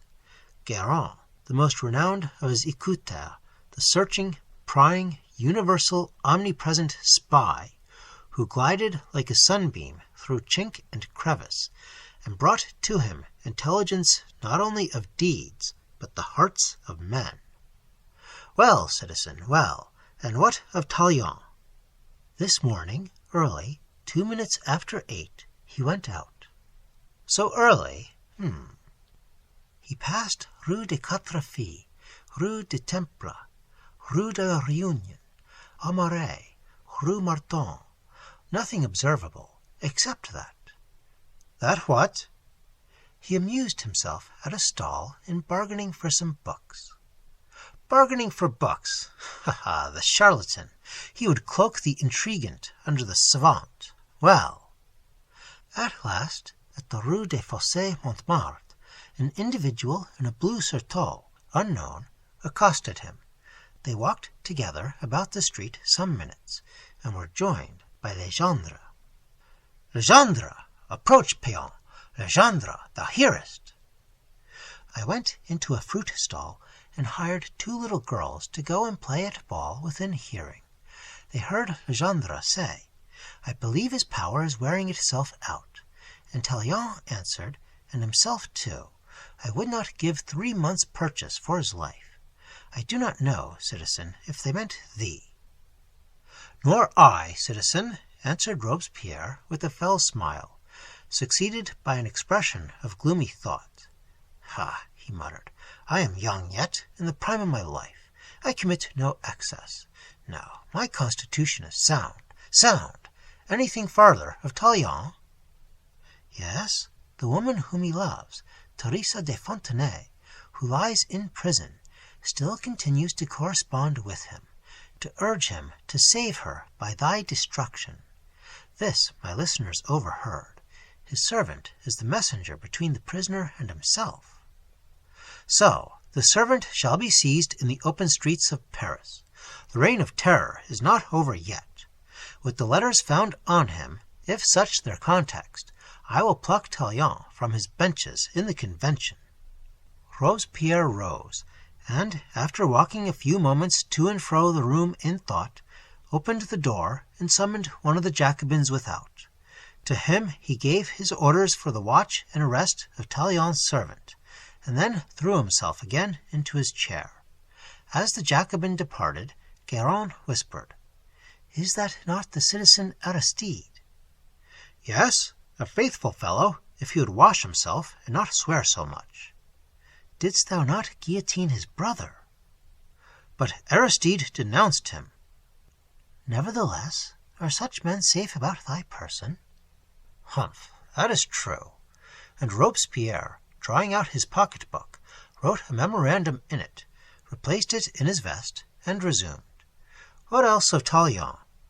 "Nothing more. He and Legendre, with the unknown, walked to the Jardin Égalité, and there parted. I saw Tallien to his house, but I have other news. Thou badest me watch for those who threaten thee in secret letters. Guerin, hast thou detected them? Hast thou? Hast thou? And the tyrant, as he spoke, opened and shut both his hands, as if already grasping the lives of the writers, and one of those convulsive grimaces that seemed like an epileptic affection to which he was subject, distorted his features. Citizen, I think I have found one. Thou must know that amongst those most disaffected is the painter Nicot. Stay, stay, said Robespierre, opening a manuscript book, bound in red morocco, for Robespierre was neat and precise, even in his death lists, and turning to an alphabetical index. Nicot. I have him, atheist, sans-culotte, I hate Slavans, friend of Hebert. Aha! Nota bene, René Dumas knows of his early career and crimes. Proceed. This Nicot has been suspected of diffusing tracts and pamphlets against thyself and the committee. Yesterday evening, when he was out, his porter admitted me into his apartment, Rue Beaurepaire. With my master key, I opened his desk and escritoire. I found herein a drawing of thyself at the guillotine, and underneath was written, Barreau de ton père, l'illarette de ton châtime. I compared the words with the fragments of the various letters thou gavest me. The handwriting tallies with one. See, I tore off the writing. Robespierre looked, smiled, and, as if his vengeance were already satisfied, threw himself on his chair. It is well. I feared it was a more powerful enemy. This man must be arrested at once. And he waits below. I brushed by him as I ascended the stairs. Does he so? Admit. Nay, hold. Guerin, withdraw into the inner chamber till I summon thee again. Dear Payan, see that this Nicot conceals no weapons. Payan, who was as brave as Robespierre was pusillanimous, repressed a smile of disdain that quivered on his lips a moment, and left the room. Meanwhile, Robespierre, with his head buried in his bosom, seemed plunged in deep thought. Life is a melancholy thing, Couthon, said he suddenly. Begging your pardon, I think death worse, answered the philanthropist gently. Robespierre made no rejoinder, but took from his portefeuille that singular letter which was found afterwards amongst his papers, and is marked 61 in the published collection. Without doubt, it began, you are uneasy at not having earlier received news from me. Be not alarmed. You know that I ought only to reply by our ordinary courier, and as he has been interrupted, dans sa dernière course, that is the cause of my delay. When you receive this, employ all diligence to fly a theatre where you are about to appear and disappear for the last time. It were idle to recall to you all the reasons that expose you to peril. The last step that should place you sur le sofa de la présidence but brings you to the scaffold, and the mob will spit on your face as it has spat on those whom you have judged. Since then, you have accumulated here a sufficient treasure for existence. I await you with great impatience to laugh with you at the part you have played in the troubles of a nation as credulous as it is avid of novelties. Take your part according to our arrangements. All is prepared. I conclude. Our courier waits. I expect your reply. Musingly and slowly, the dictator devoured the contents of this epistle. No, he said to himself, no. He who has tasted power can no longer enjoy repose. Yet, Danton, thou art right. Better to be a poor fisherman than to govern men. The door opened, and Payan reappeared and whispered to Robespierre, all is safe. See the man. The dictator, satisfied, summoned his attendant Jacobin to conduct Nicot to his presence. The painter entered with a fearless expression in his deformed features, and stood erect before Robespierre, who scanned him with a sidelong eye.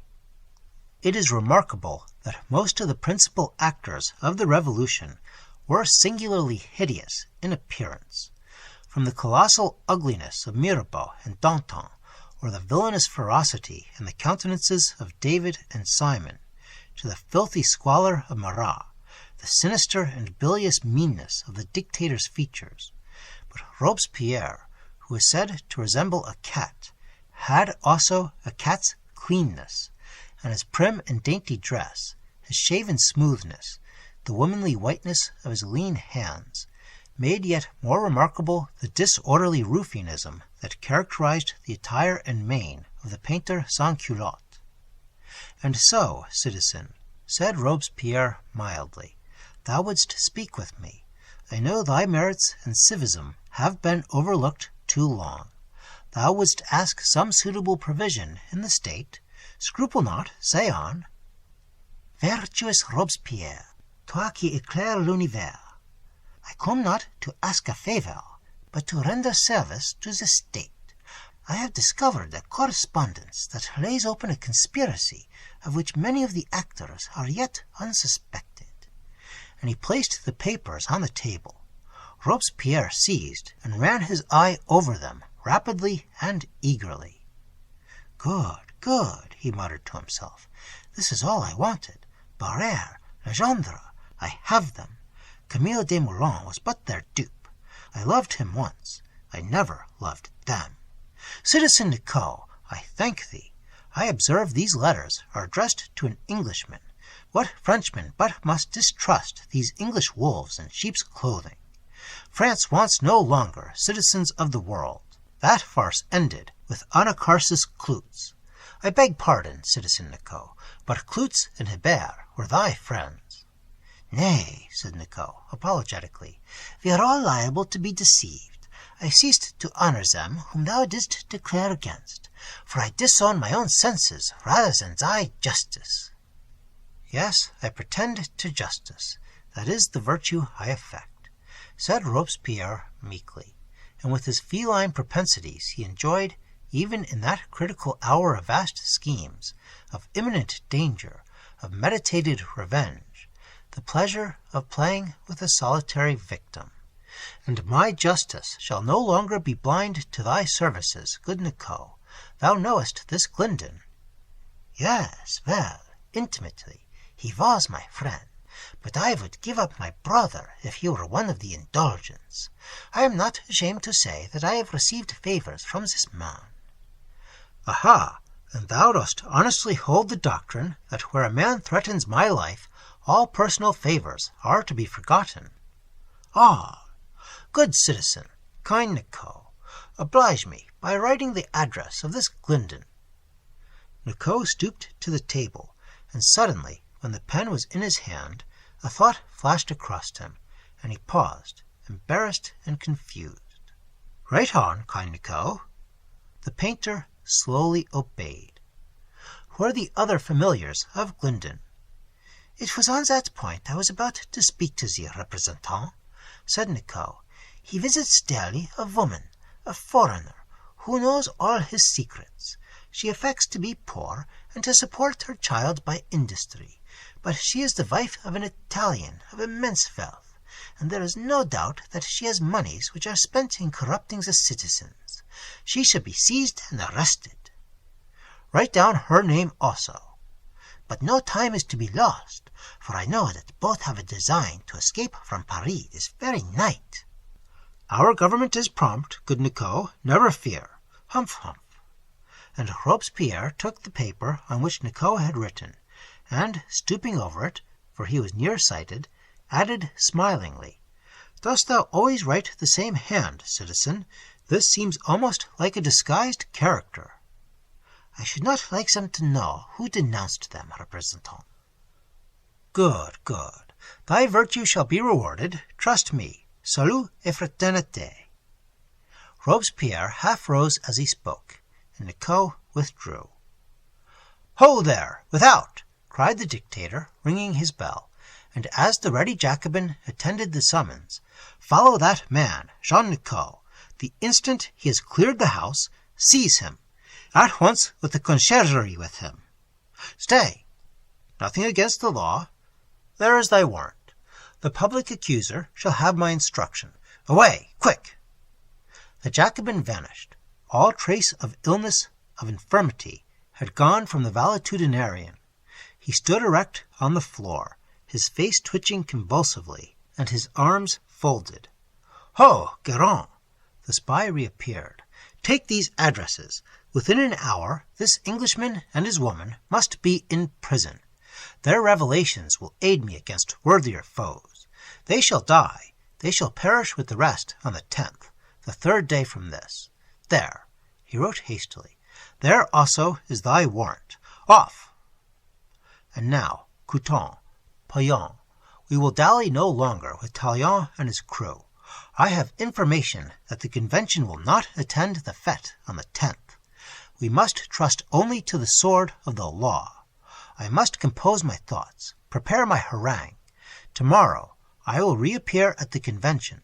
Tomorrow bold Saint-Just joins us, fresh from our victorious armies. Tomorrow, from the tribune, I will dart the thunderbolt on the masked enemies of France. Tomorrow I will demand, in the face of the country, the heads of the conspirators." Book 7, Chapter 8.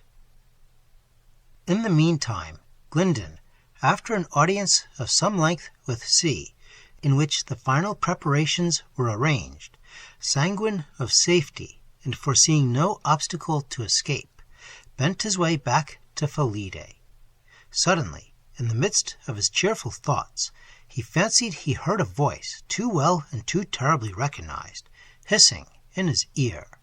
"What? Thou wouldst defy and escape me. Thou wouldst go back to virtue and content. It is in vain. It is too late. No, I will not haunt thee. Human footsteps, no less inexorable, dog thee now. Me thou shalt not see again till in the dungeon at midnight before thy doom. Behold!" And Glyndon, mechanically turning his head, saw close behind him the stealthy figure of a man whom he had observed before, but with little heed, pass and repass him, as he quitted the house of Citizen C. Instantly and instinctively he knew that he was watched, that he was pursued. The street he was in was obscure and deserted, for the day was oppressively sultry, and it was the hour when few were abroad, either on business or pleasure. Bold as he was, an icy chill shot through his heart. He knew too well the tremendous system that then reigned in Paris not to be aware of his danger. As the sight of the first plague boil to the victim of the pestilence was the first sight of the shadowy spy to that of the revolution. The watch, the arrest, the trial, the guillotine, these made the regular and rapid steps of the monster that the anarchists called law. He breathed hard. He heard distinctly the loud beating of his heart, and so he paused, still and motionless, gazing upon the shadow that halted also behind him. Presently, the absence of all allies to the spy, the solitude of the streets, reanimated his courage. He made a step towards his pursuer, who retreated as he advanced. "Citizen, thou followest me," he said. "Thy business." "Surely," answered the man, with a deprecating smile. "The streets are broad enough for both. Thou art not so bad a republican as to arrogate all Paris to thyself." "Go on first, then. I make way for thee." The man bowed, doffed his hat politely, and passed forward. The next moment Glyndon plunged into a winding lane, and fled fast through a labyrinth of streets, passages, and alleys. By degrees he composed himself, and, looking behind, imagined that he had baffled the pursuer. He then, by a circuitous route, bent his way once more to his home. As he emerged into one of the broader streets, a passenger, wrapped in a mantle, brushing so quickly by him that he did not observe his countenance, whispered, "Clarence Glyndon, you are dogged. Follow me." And the stranger walked quickly before him. Clarence turned, and sickened once more to see at his heels, with the same servile smile on his face, the pursuer he fancied he had escaped. He forgot the injunction of the stranger to follow him, and perceiving a crowd gathered close at hand, round a caricature shop, dived amidst them, and, gaining another street, altered the direction he had before taken, and, after a long and breathless course, gained, without once more seeing the spy, a distant quartier of the city. Here, indeed, all seemed so serene and fair that his artist eye, even in that imminent hour, rested with pleasure on the scene. It was a comparatively broad space, formed by one of the noble quays. The Seine flowed majestically along, with boats and craft resting on its surface. The sun gilt 1,000 spires and domes, and gleamed on the white palaces of a fallen chivalry. Here, fatigued and panting, he paused an instant, and a cooler air from the river fanned his brow. "A while, at least, I am safe here," he murmured, and as he spoke, some 30 paces behind him, he beheld the spy. He stood rooted to the spot. Wearied and spent as he was, escape seemed no longer possible. The river on one side, no bridge at hand, and a long row of mansions closing up the other. As he halted, he heard laughter and obscene songs from a house a little in his rear, between himself and the spy. It was a café fearfully known in that quarter. Hither often resorted the black troops of Henriot, the minions and huissiers of Robespierre. The spy, then, had hunted the victim within the jaws of the hounds. The man slowly advanced, and, pausing before the open window of the café, put his head through the aperture, as to address and summon forth its armed inmates. At that very instant, and while the spy's head was thus turned from him, standing in the half-open gateway of the house immediately before him, he perceived the stranger who had warned. The figure, scarcely distinguishable through the mantle that wrapped it, motioned him to enter. He sprang noiselessly through the friendly opening. The door closed. Breathlessly, he followed the stranger up a flight of broad stairs, and through a suite of empty rooms, until, having gained a small cabinet, his conductor doffed the large hat and the long mantle that had hitherto concealed his shape and features, and Glyndon beheld Zanoni. Book 7, Chapter 9. "You are safe here, young Englishman," said Zanoni, motioning Glyndon to a seat. "Fortunate for you that I come on your track at last. Far happier had it been if we had never met. Yet, even in these last hours of my fate, I rejoice to look once more upon the face of that ominous and mysterious being to whom I can ascribe all the sufferings I have known. Here, then, thou shalt not palter with or elude me. Here, before we part, thou shalt unravel to me the dark enigma, if not of thy life, of my own." "Hast thou suffered, poor neophyte?" said Zanoni, pityingly. "Yes, I see it on thy brow. But wherefore wouldst thou blame me? Did I not warn thee against the whispers of thy spirit? Did I not warn thee to forbear? Did I not tell thee that the ordeal was one of awful hazard and tremendous fears?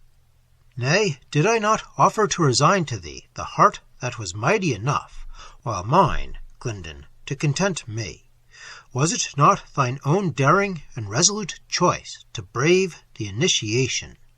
Of thine own free will didst thou make Mejnour thy master, and his lore thy study. But whence came the irresistible desires of that wild and unholy knowledge? I knew them not till thine evil eye fell upon me, and I was drawn into the magic atmosphere of thy being." "Thou errest. The desires were in thee. and whether in one direction or the other, would have forced their way. Man, thou askest me the enigma of thy fate and my own. Look round all being. Is there not mystery everywhere? Can thine eye trace the ripening of the grain beneath the earth? In the moral and the physical world alike lie dark portents far more wondrous than the powers thou wouldst ascribe to me. Dost thou disown those powers? Dost thou confess thyself an impostor? Or wilt thou dare to tell me that thou art indeed sold to the evil one, a magician whose familiar has haunted me night and day? It matters not what I am, returned Zanoni. It matters only whether I can aid thee to exorcise thy dismal phantom, and return once more to the wholesome air of this common life. Something, however, will I tell thee, not to vindicate myself, but the heaven and the nature that thy doubts malign. Zanoni paused a moment, and resumed with a slight smile. In thy younger days thou hast doubtless read with delight the great Christian poet, whose muse, like the morning it celebrated, came to earth crowned with flowers culled in paradise.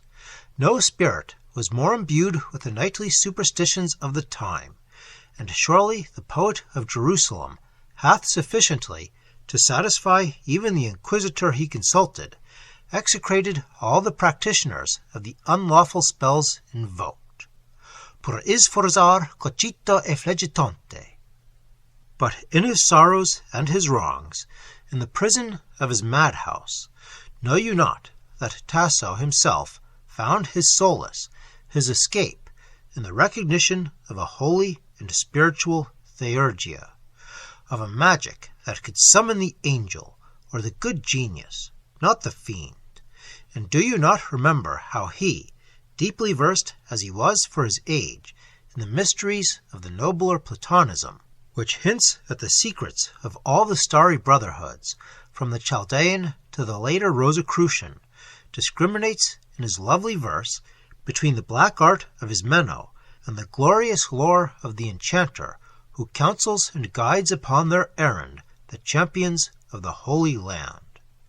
His, not the charms wrought by the aid of the Stygian rebels, but the perception of the secret powers of the fountain and the herb, the arcana of the unknown nature and the various motions of the stars. His, the holy haunts of Lebanon and Carmel. Beneath his feet he saw the clouds, the snows, the hues of iris, the generations of rains and dews.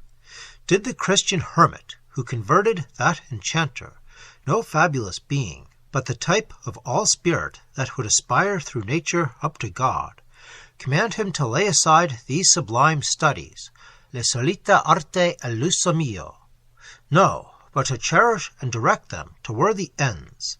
And in this grand conception of the poet lies the secret of the true theurgia, which startles your ignorance in a more learned day with puerile apprehensions and the nightmares of a sick man's dreams. Again Zanoni paused, and again resumed. In ages far remote, of a civilization far different from that which now merges the individual in the state, there existed men of ardent minds and an intense desire of knowledge.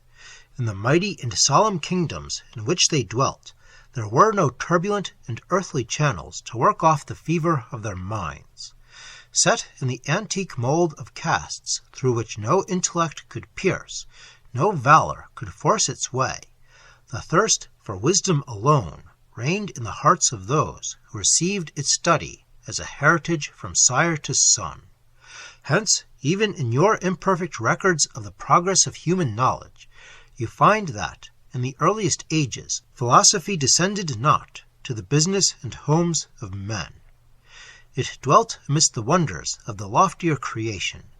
It sought to analyze the formation of matter, the essentials of the prevailing soul, to read the mysteries of the starry orbs, to dive into those depths of nature in which Zoroaster is said by the schoolmen first to have discovered the arts which your ignorance classes under the name of magic.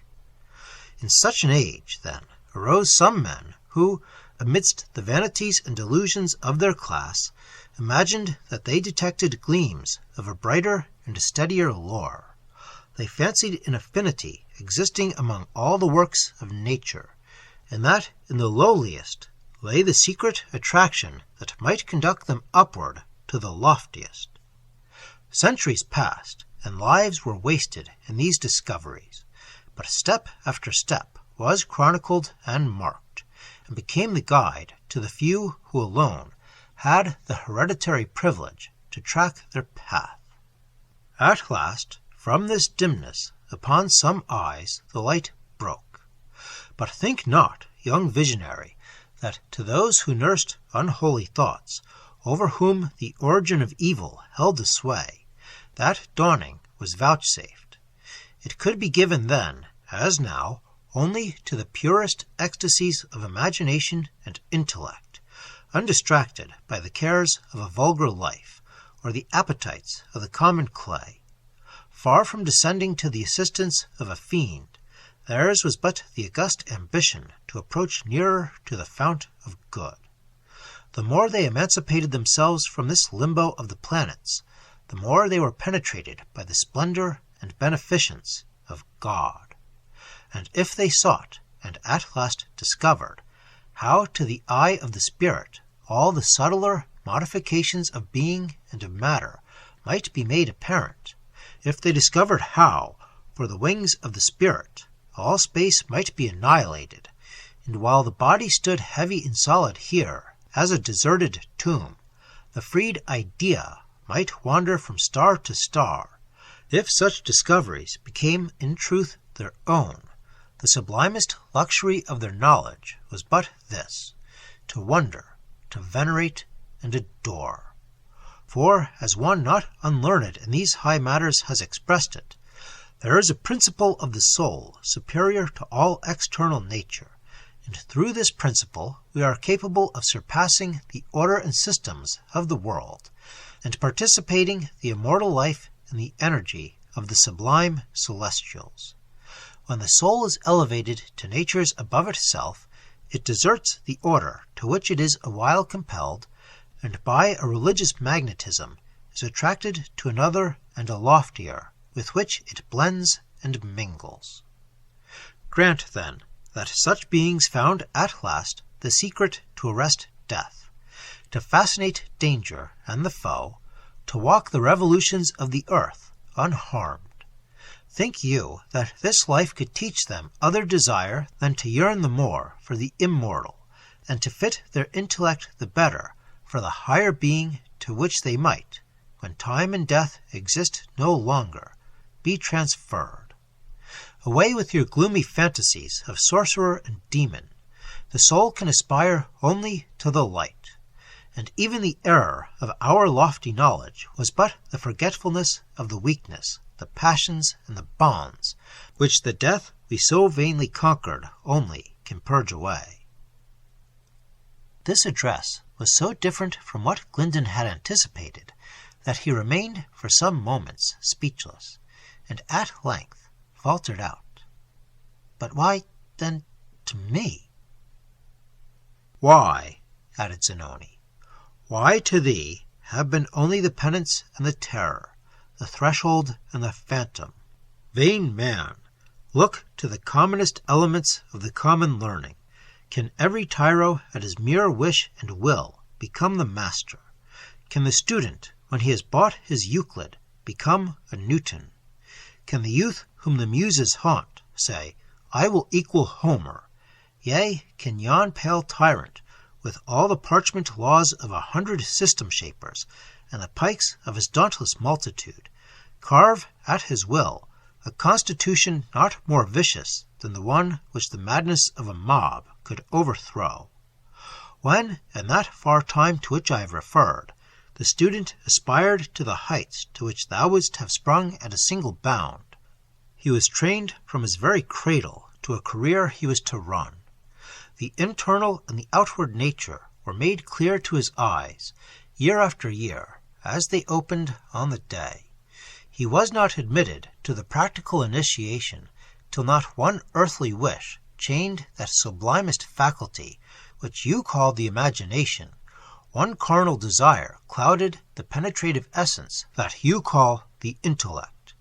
And even then, and at the best, how few attained to the last mystery! Happier, inasmuch as they attained the earlier to the holy glories for which death is the heavenliest gate. Zanoni paused, and a shade of thought and sorrow darkened his celestial beauty. And are there indeed others besides thee and Mejnour, who lay claim to thine attributes, and have attained to thy secrets? Others there have been before us, but we two now are alone on earth. Impostor! Thou betrayest thyself. If they could conquer death, why live they not yet? Child of a day, answered Zanoni mournfully, have I not told thee the error of our knowledge was the forgetfulness of the desires and passions which the spirit never can wholly and permanently conquer while this matter cloaks it? Canst thou think that it is no sorrow either to reject all human ties, all friendship, and all love, or to see day after day friendship and love wither from our life as blossoms from the stem? Canst thou wonder how, with the power to live while the world should last, ere even our ordinary date be finished, we yet may prefer to die? Wonder rather that there are two who have clung so faithfully to earth. Me, I confess, that earth can enamor yet. Attaining to the last secret while youth was in its bloom, youth still colors all around me with its own luxuriant beauty. To me, yet to breathe is to enjoy. The freshness has not faded from the face of nature, and not an herb in which I can discover a new charm, an undetected wonder. As with my youth, so with Mejnour's age. He will tell you that life to him is but a power to examine, and not till he has exhausted all the marvels which the Creator has sown on earth would he desire new habitations for the renewed spirit to explore.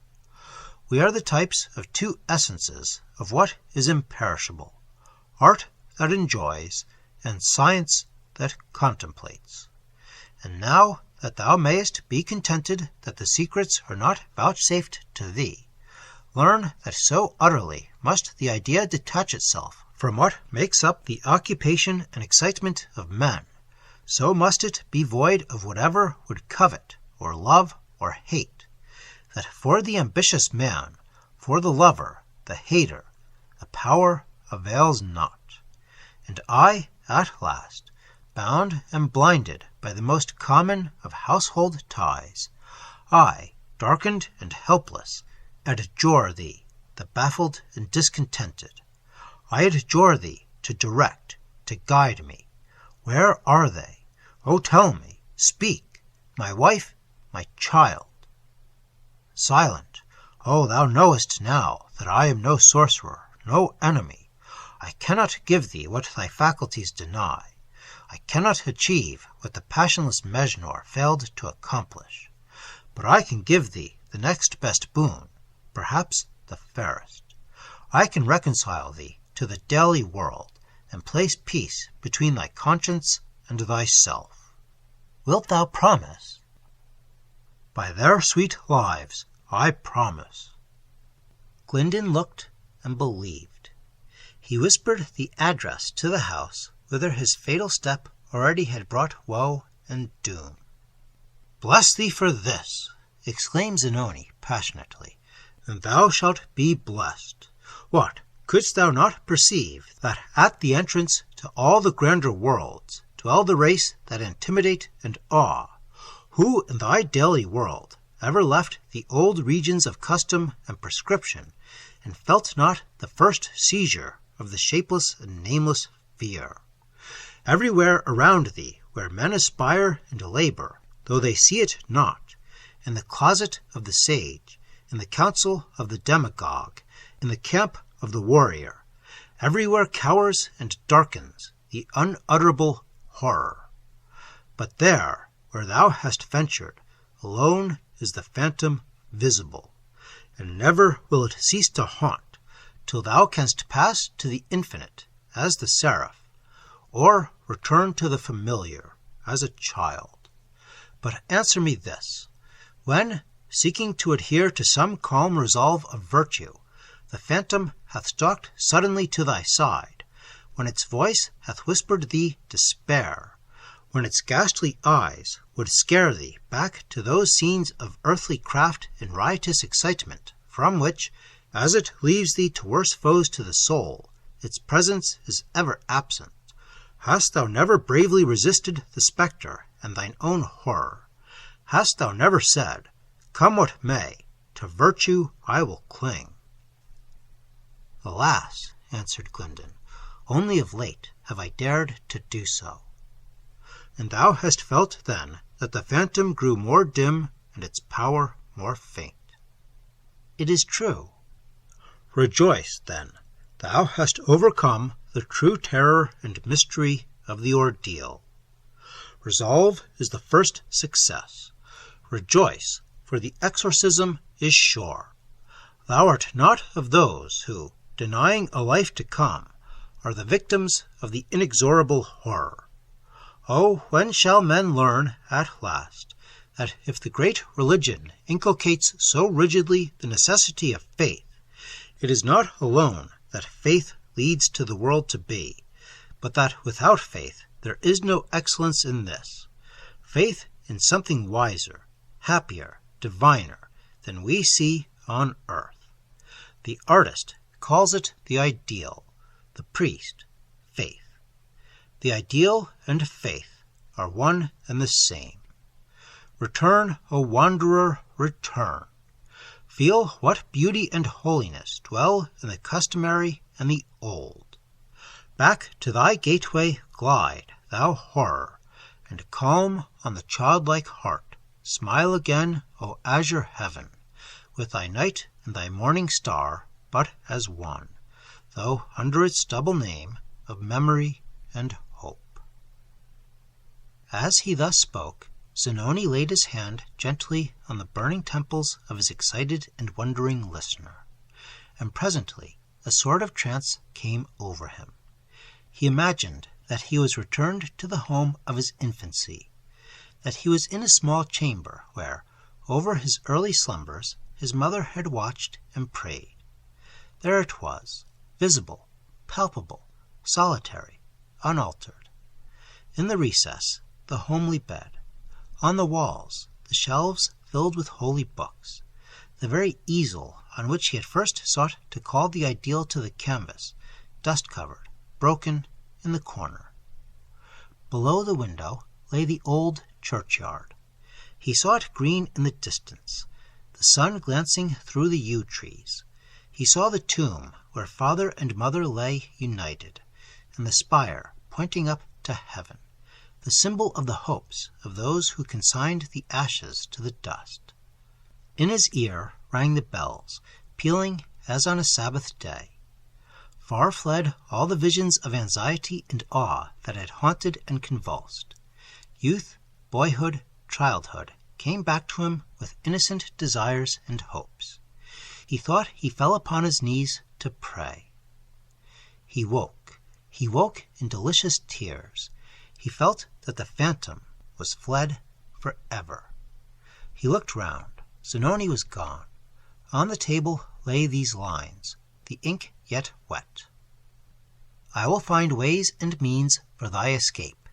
At nightfall, as the clock strikes 9, a boat shall wait thee on the river before this house. The boatman will guide thee to a retreat where thou mayest rest in safety till the reign of terror, which is near its close, be past. Think no more of the sensual love that lured and well nigh lost thee. It betrayed and would have destroyed. Thou wilt regain thy land in safety, long years yet spared to thee to muse over the past and to redeem it. For thy future be thy dream thy guide, and thy tears thy baptism."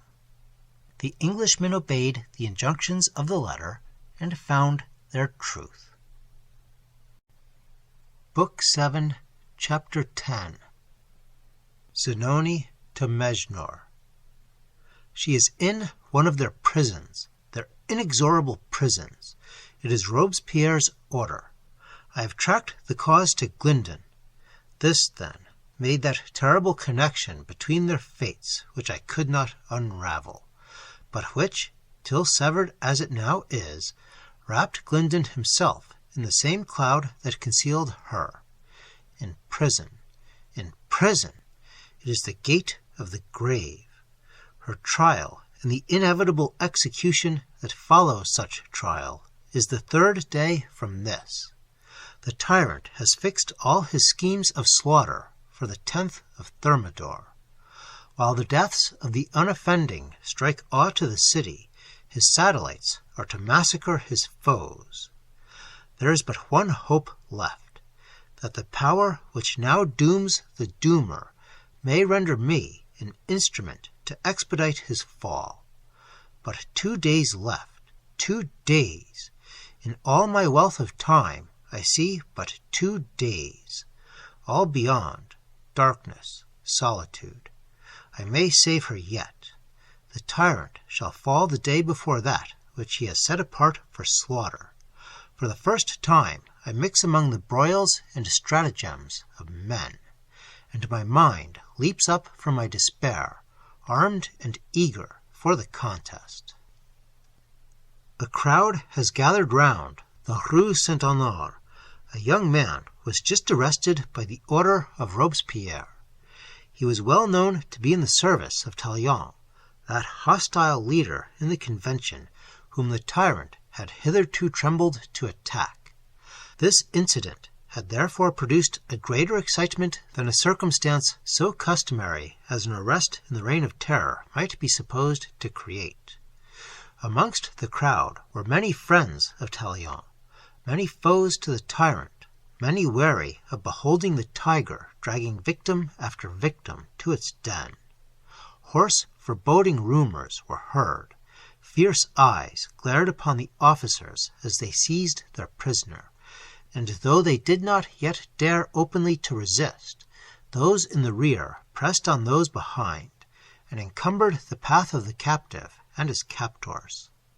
The young man struggled hard for escape, and, by a violent effort, at last wrenched himself from the grasp. The crowd made way, and closed round to protect him, as he dived and darted through the ranks. But suddenly the trampling of horses was heard at hand. The savage Henriot and his troop were bearing down upon the mob. The crowd gave way in alarm, and the prisoner was again seized by one of the partisans of the dictator. At that moment a voice whispered the prisoner, "Thou hast a letter which, if found on thee, ruins thy last hope. Give it to me. I will bear it to Talleyrand." The prisoner turned in amaze, read something that encouraged him in the eyes of the stranger who thus accosted him. The troop were now on the spot. The Jacobin who seized the prisoner released hold of him for a moment to escape the hoofs of the horses.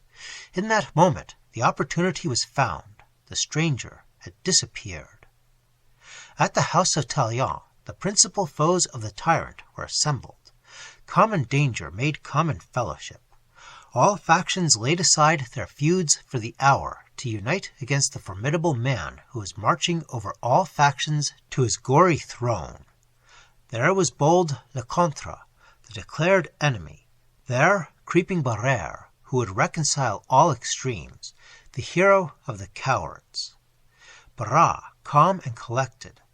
Collot d'Herbois, breathing wrath and vengeance, and seeing not that the crimes of Robespierre alone sheltered his own. The council was agitated and irresolute. The awe which the uniform success and the prodigious energy of Robespierre excited still held the greater part under its control. Talleyrand, whom the tyrant most feared, and who alone could give head and substance and direction to so many contradictory passions, was too sullied by the memory of his own cruelties not to feel embarrassed by his position as the champion of mercy. "It is true," he said, after an animating harangue from Lecointre, "that the usurper menaces us all, but he is still so beloved by his mobs, still so supported by his Jacobins. Better delay open hostilities till the hour is more ripe. To attempt and not succeed is to give us, bound hand and foot, to the guillotine. Every day his power must decline. Procrastination is our best ally. While yet speaking, and while yet producing the effect of water on the fire, it was announced that a stranger demanded to see him instantly on business that brooked no delay. "I am not at leisure," said the orator impatiently. The servant placed a note on the table. Tallien opened it, and found these words in pencil: "From the prison of Teresa de Fontenay." He turned pale, started up, and hastened to the anteroom, where he beheld a face entirely strange to him. "Hope of France," said the visitor to him, and the very sound of his voice went straight to the heart. "Your servant is arrested in the streets. I have saved your life, and that of your wife, who will be. I bring to you this letter from Teresa de Fontenay." Tallien, with a trembling hand, opened the letter and read: "Am I forever to implore you in vain? Again and again I say, lose not an hour if you value my life and your own. My trial and death are fixed the 3rd day from this, the 10th Thermidor. Strike while it is yet time. Strike the monster. You have 2 days yet. If you fail, if you procrastinate, see me for the last time as I pass your windows to the guillotine." "Her trial will give proof against you," said the stranger. "Her death is the herald of your own. Fear not the populace. The populace would have rescued your servant. Fear not Robespierre. He gives himself to your hands. Tomorrow he comes to the convention. Tomorrow you must cast the last throw for his head or your own." "Tomorrow he comes to the convention? And who are you that knows so well what is concealed from me?" "A man like you, who would save the woman he loves." Before Tallien could recover his surprise, the visitor was gone. Back went the avenger to his conclave, an altered man. "I have heard tidings, no matter what," he cried, "that have changed my purpose. On the 10th we are destined to the guillotine. I revoke my counsel for delay. Robespierre comes to the convention tomorrow. There we must confront and crush him. From the mountain shall frown against him the grim shade of Danton. From the plain shall rise in their bloody cerements the spectres of Verrières and Condorcet. Frappons!" "Frappons!" cried even Barrère, startled into energy by the new daring of his colleague. "Frappons! Il n'y a que la mort qui ne revient pas." It was observable, and the fact may be found in one of the memoirs of the time, that, during the day and night, the 7th Thermidor, a stranger to all the previous events of that stormy time, was seen in various parts of the city, in the cafes, the clubs, the haunts of the various factions, that, to the astonishment and dismay of his hearers, he talked aloud of the crimes of Robespierre, and predicted his coming fall. And as he spoke, he stirred up the hearts of men. He loosed the bonds of their fear. He inflamed them with unwonted rage and daring. But what surprised them most was that no voice replied, no hand was lifted against him, no minion, even of the tyrant, cried, "Arrest the traitor!" In that impunity men read, as in a book, that the populace had deserted the man of blood. Once only a fierce, brawny Jacobin sprang up from the table at which he sat, drinking deep, and, approaching the stranger, said, "I seize thee in the name of the Republic." "Citizen Aristide," answered the stranger in a whisper, "go to the lodgings of Robespierre. He is from home, and in the left pocket of the vest which he cast off not an hour since, thou wilt find a paper. When thou hast read that, return.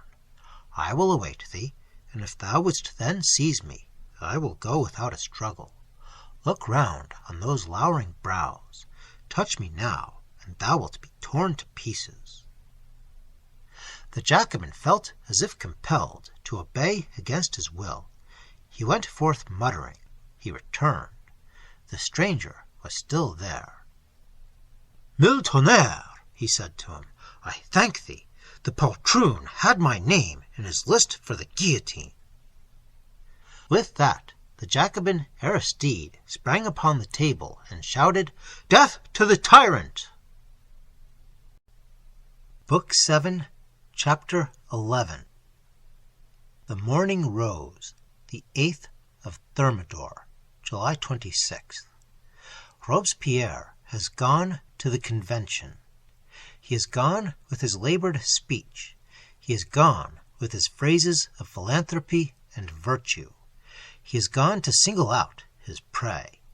All his agents are prepared for his reception.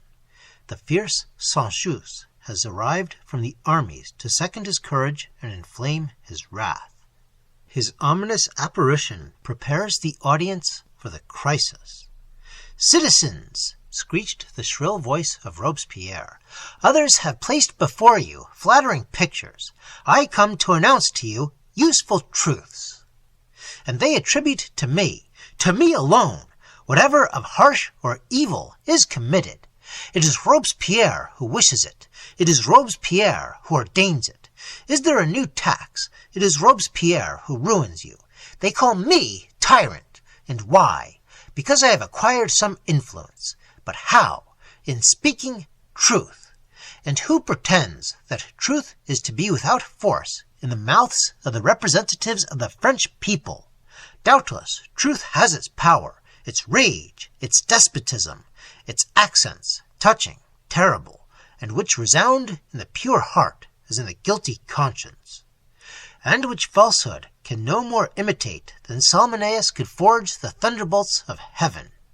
What am I who they accuse? A slave of liberty, a living martyr of the Republic, the victim as the enemy of crime. All ruffianism affronts me, and actions legitimate in others are crimes in me. It is enough to know me to be calumniated. It is in my very zeal that they discover my guilt. Take from me my conscience, and I shall be the most miserable of men." He paused, and Couthon wiped his eyes, and Saint-Just murmured applause, as with stern looks he gazed on the rebellious mountain, and there was a dead, mournful, and chilling silence through the audience. The touching sentiment woke no echo. The orator cast his eyes around. Oh, he will soon arouse that apathy. He proceeds, he praises, he pities himself no more. He denounces, he accuses. Overflooded with his venom, he vomits it forth on all.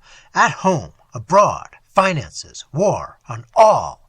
Shriller and sharper rose his voice. A conspiracy exists against the public liberty. It owes its strength to a criminal coalition in the very bosom of the Convention. It has accomplices in the bosom of the Committee of Public Safety. What is the remedy to this evil?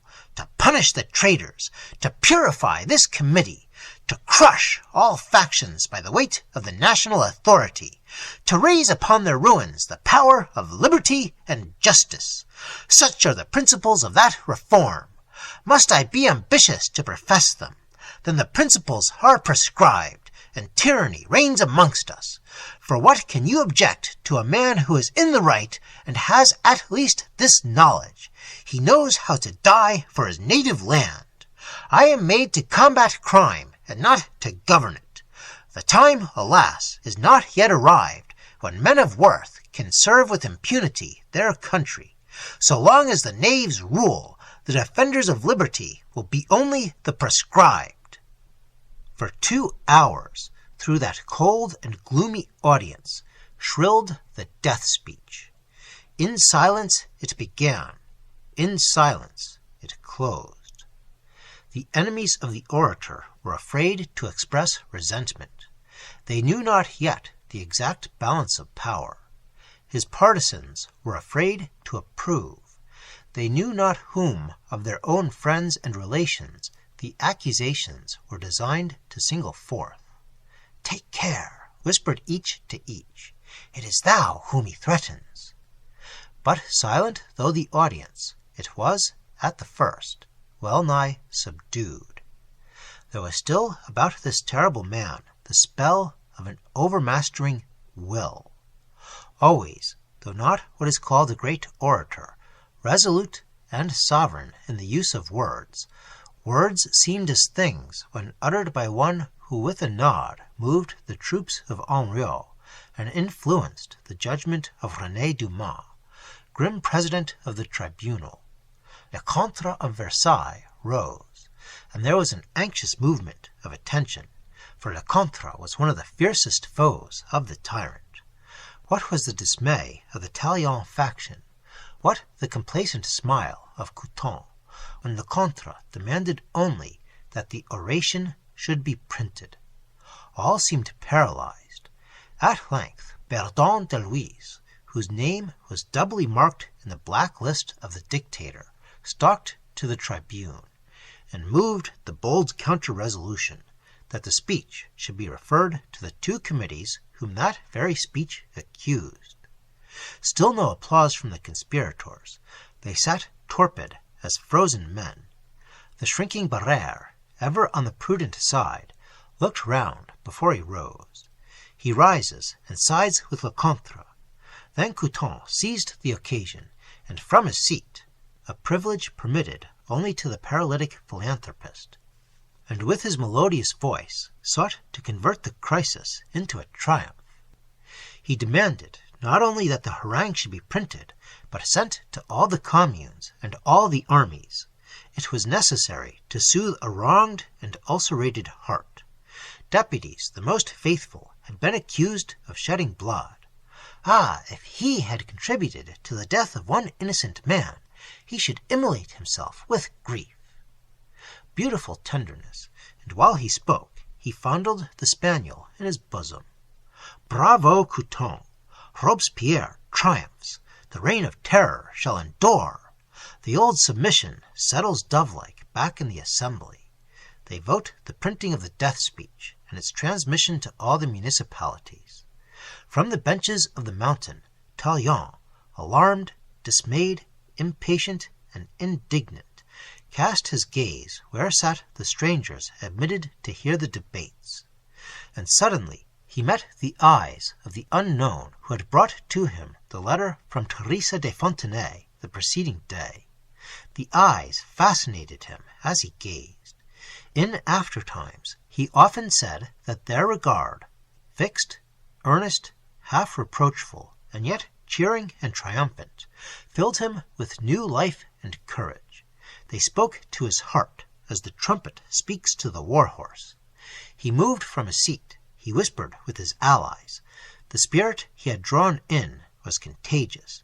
The men whom Robespierre especially had denounced, and who had saw the sword over their heads, woke from their torpid trance. Vadier, Cambon, Billaud-Varennes, Panis, Amar rose at once. All at once demanded speech. Vadier is first heard. The rest succeeded. It burst forth, the mountain, with its fires and consuming lava. Flood upon flood they rush, a legion of Kikiros upon the startled Catalina. Robespierre falters, hesitates, would qualify, retract. They gather new courage from his new fears. They interrupt him. They drown his voice. They demand the reversal of the motion. Amar moves again that the speech be referred to the committees, to his enemies. Confusion and noise and clamor. Robespierre wraps himself in silent and superb disdain. Pale, defeated, but not yet destroyed, he stands, a storm in the midst of storm. The motion is carried. All men foresee in that defeat the dictator's downfall. A solitary cry rose from the galleries. It was caught up. It circled through the hall. The audience. "À bas les tyrans! Vive la République!" Book 7, Chapter 12. As Robespierre left the hall, there was a dead and ominous silence in the crowd without. The herd, in every country side with success, and the rats run from the falling tower. But Robespierre, who wanted courage, never wanted pride, and the last often supplied the place of the first. Thoughtfully, and with an impenetrable brow, he passed through the throng, leaning on Saint-Just, Péan and his brother following him. As they got into the open space, Robespierre abruptly broke the silence. How many heads were to fall upon the 10th? 80, replied Péan. Ah, we must not tarry so long. A day may lose an empire. Terrorism must serve us yet. He was silent a few moments, and his eyes roved suspiciously through the street.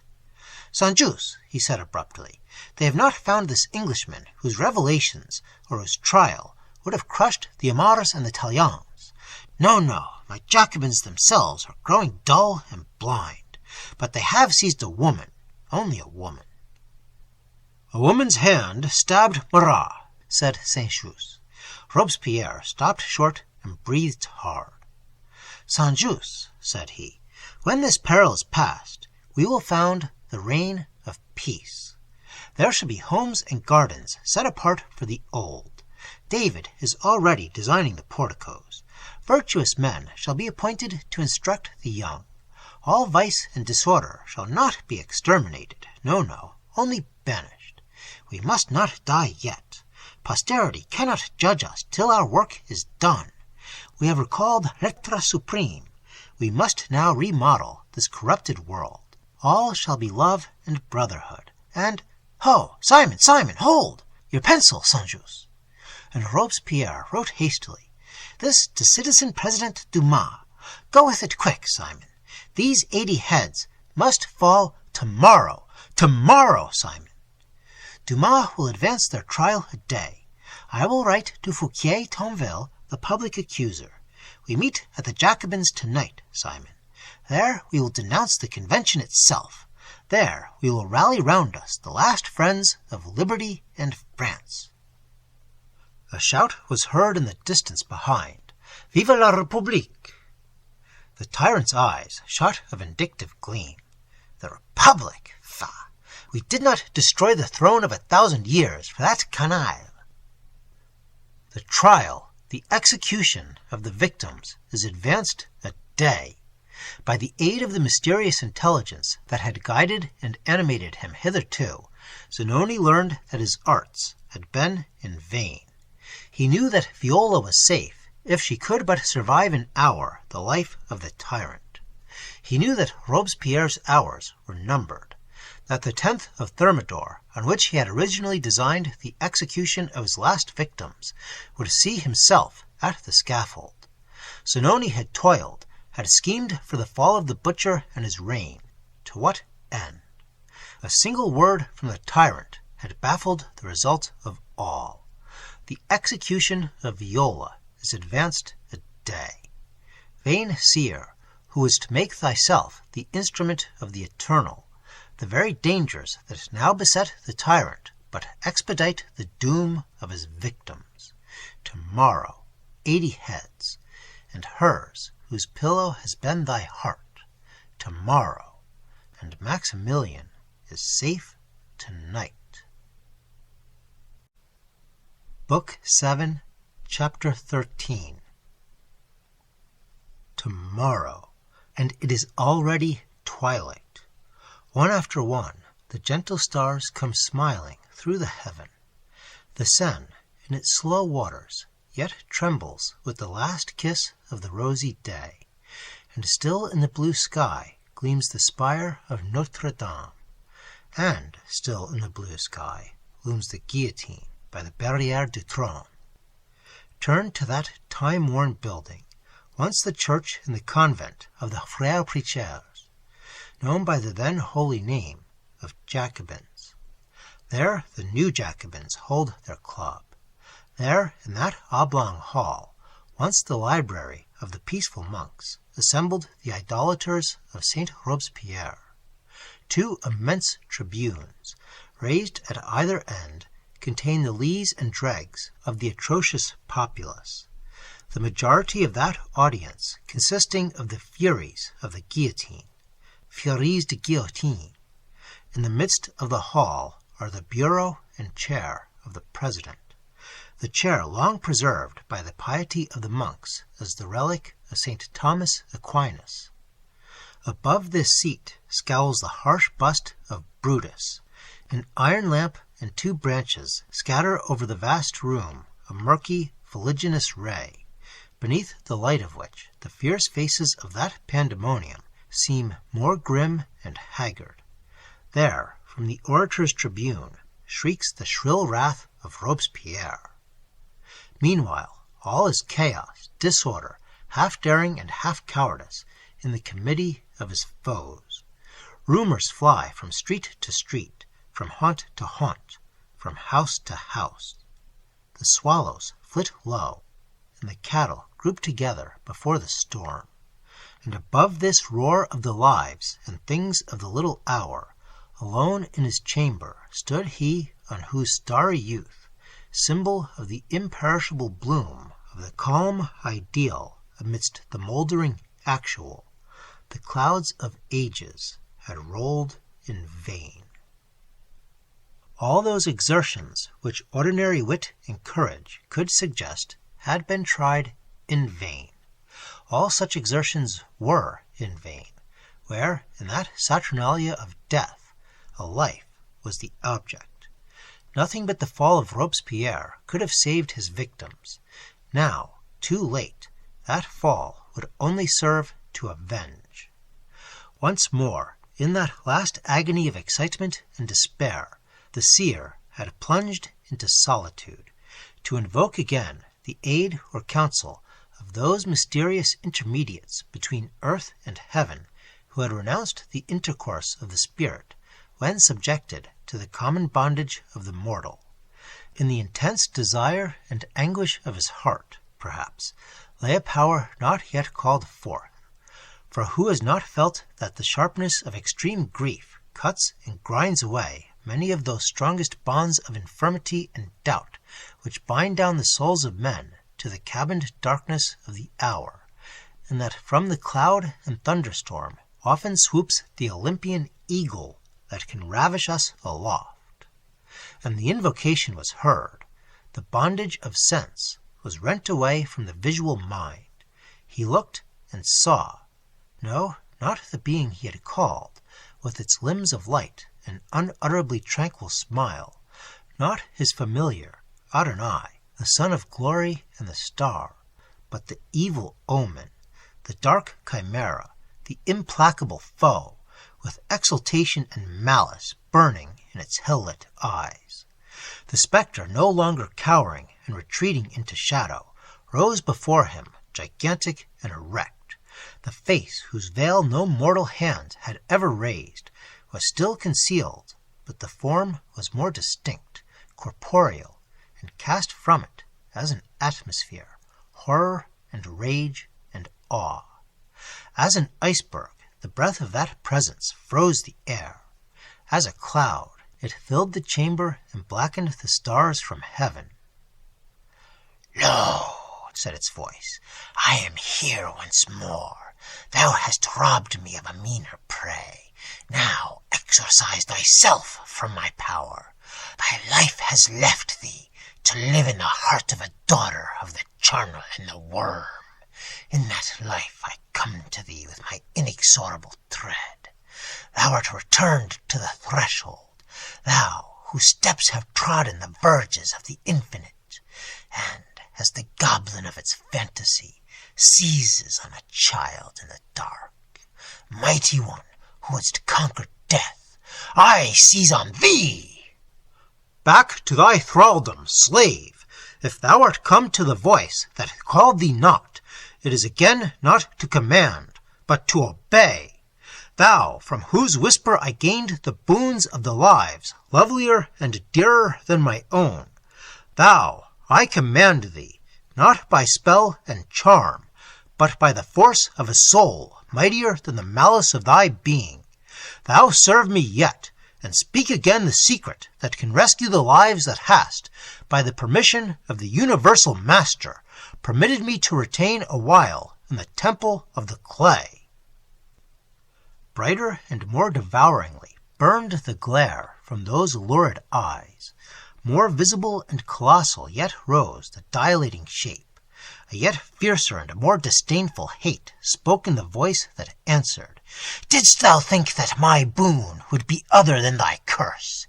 Happy for thee hadst thou mourned over the deaths which come by the gentle hand of nature. Hadst thou never known how the name of mother consecrates the face of beauty, and never, bending over thy firstborn, felt the imperishable sweetness of a father's love. They are saved for what?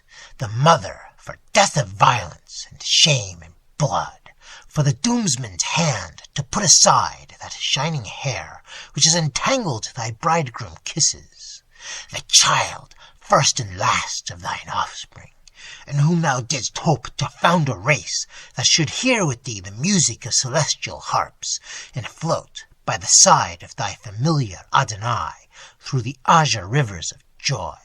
The child to live on a few days as a fungus in a burial vault, a thing of the loathsome dungeon, dying of cruelty and neglect and famine. Thou who hast baffled death, learn how the deathless die if they dare to love the mortal. Now, Chaldean, behold my boons. Now I seize and wrap thee with the pestilence of my presence. Now, evermore, till thy long race is run, mine eyes shall glow into thy brain, and mine arms shall clasp thee, when thou wouldst take the wings of the morning and flee from the embrace of night. I tell thee, no, and again I compel thee. Speak and answer to the Lord, who can command his slave. I know, though my lore fails me, and the reeds on which I learned pierce my side, I know yet that it is written that the life of which I question can be saved from the headsman. Thou wrappest her future in the darkness of thy shadow, but thou canst not shape it. Thou mayest foreshow the antidote, thou canst not effect the bane. From thee I wring the secret, though it torture thee to name it. I approach thee, I look dauntless into thine eyes. The soul that loves can dare all things. Shadow, I defy thee and compel. The spectre waned and recoiled, like a vapor that lessens as the sun pierces and pervades it.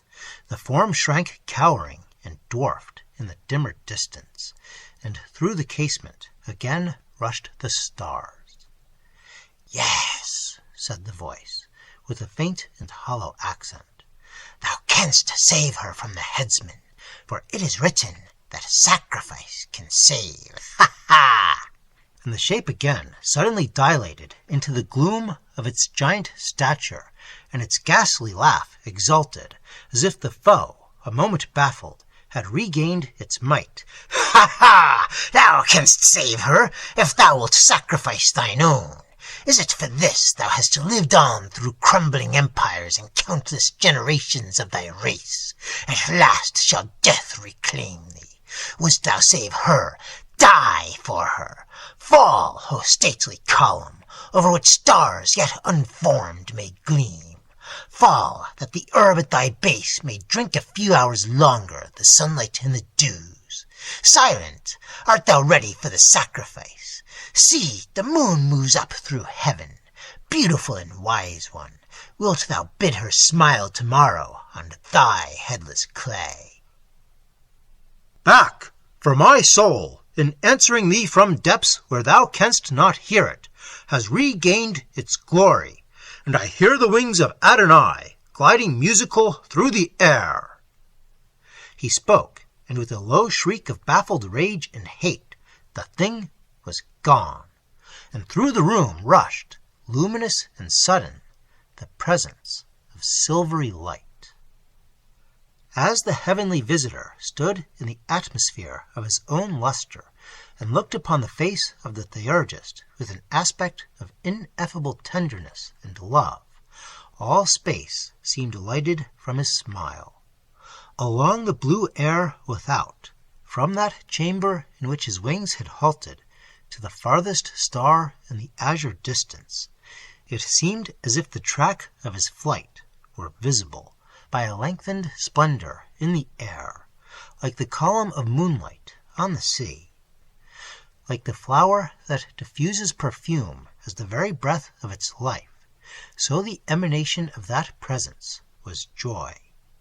Over the world, as a million times swifter than light, than electricity, the Son of Glory had sped his way to the side of love. His wings had scattered delight as the morning scatters dew. For that brief moment, poverty had ceased to mourn. Disease fled from its prey, and hope breathed a dream of heaven into the darkness of despair. "Thou art right," said the melodious voice. "Thy courage has restored thy power. Once more, in the haunts of earth, thy souls charm me to thy side. Wiser now, in the moment when thou comprehendest death, than when thy unfettered spirit learned the solemn mystery of life. The human affections that thralled and humbled thee awhile bring to thee, in these last hours of thy mortality, the sublimest heritage of thy race, the eternity that commences from the grave." "O Adonai," said the Chaldean, as, circumfused in the splendor of the visitant, a glory more radiant than human beauty settled round his form, and seemed already to belong to the eternity of which the Bright One spoke. "As men, before they die, see and comprehend the enigmas hidden from them before, so in this hour, when the sacrifice of self to another brings the course of ages to its goal, I see the littleness of life compared to the majesty of death. But, O divine counselor, even here, even in thy presence, the affections that inspire me sadden. To leave behind me in this bad world, unaided, unprotected, those for whom I die, the wife, the child. Oh, speak comfort to me in this." "And what?" said the visitor, with a slight accent of reproof in the tone of celestial pity.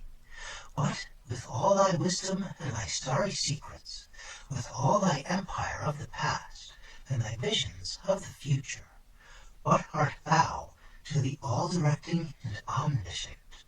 Canst thou yet imagine that thy presence on earth can give to the hearts thou lovest the shelter which the humblest take from the wings of the presence that live in heaven? Fear not thou for their future. Whether thou live or die, their future is the care of the Most High. In the dungeon and on the scaffold looks everlasting the eye of Him, tenderer than thou to love, wiser than thou to guide, mightier than thou to save." Zanoni bowed his head, and when he looked up again, the last shadow had left his brow. The visitor was gone, but still the glory of his presence seemed to shine upon the spot. Still the solitary air seemed to murmur with tremulous delight. And thus ever shall it be with those who have once, detaching themselves utterly from life, received the visit of the angel Faith. Solitude and space retain the splendor, and it settles like a halo round their graves. Book 7, Chapter 14. He stood upon the lofty balcony that overlooked the quiet city. Though afar, the fiercest passions of men were at work on the web of strife and doom. All that gave itself to his view was calm and still in the rays of the summer moon.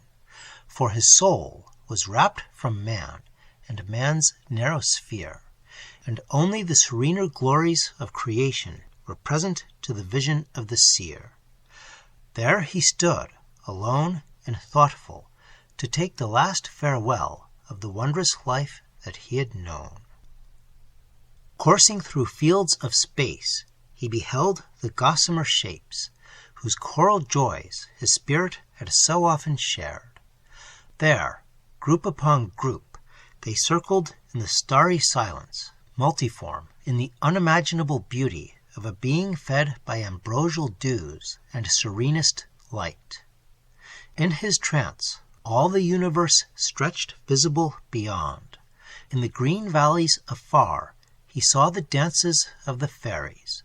In the bowels of the mountains, he beheld the race that breathe the lurid air of the volcanoes and hide from the light of heaven.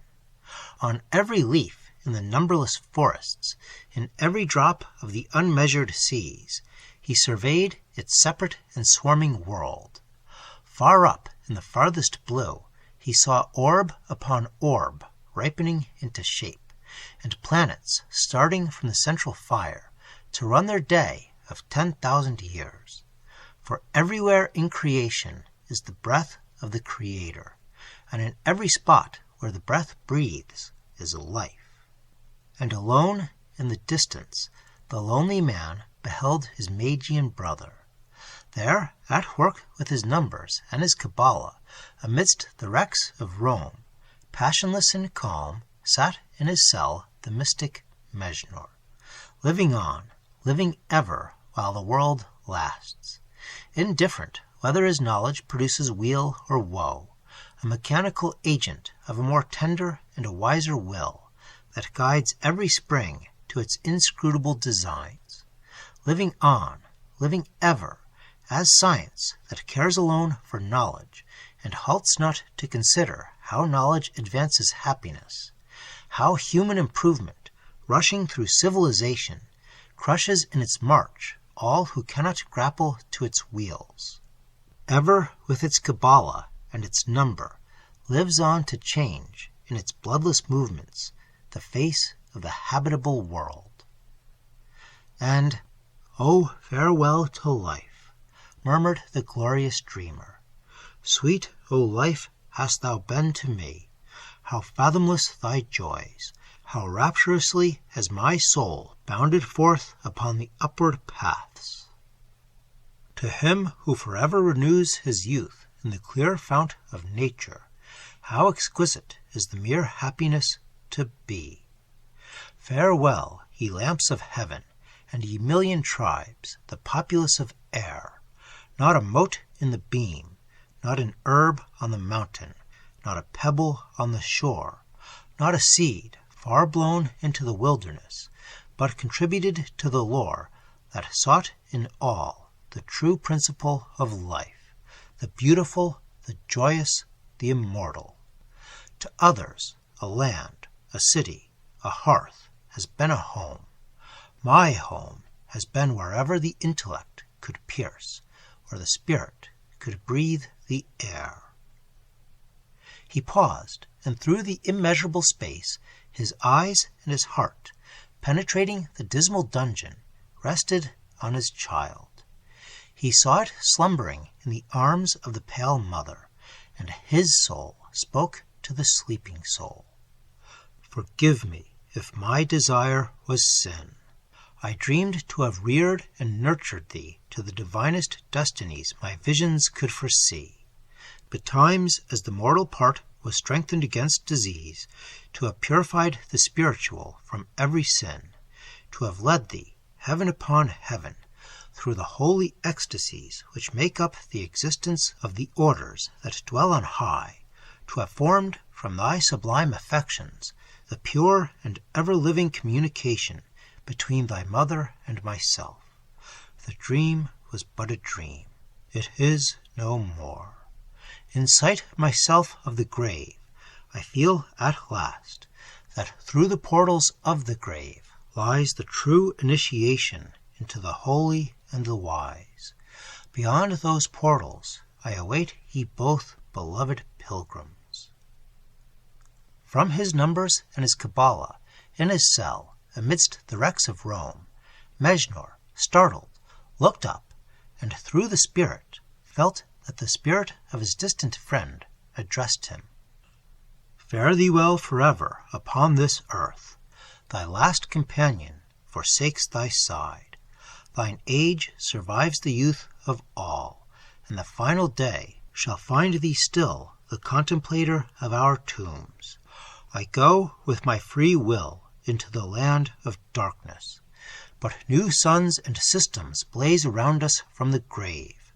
I go where the souls of those for whom I resign the clay shall be my co-mates through eternal youth. At last I recognize the true ordeal and the real victory. Mejnour, cast down thy elixir, lay by thy load of years.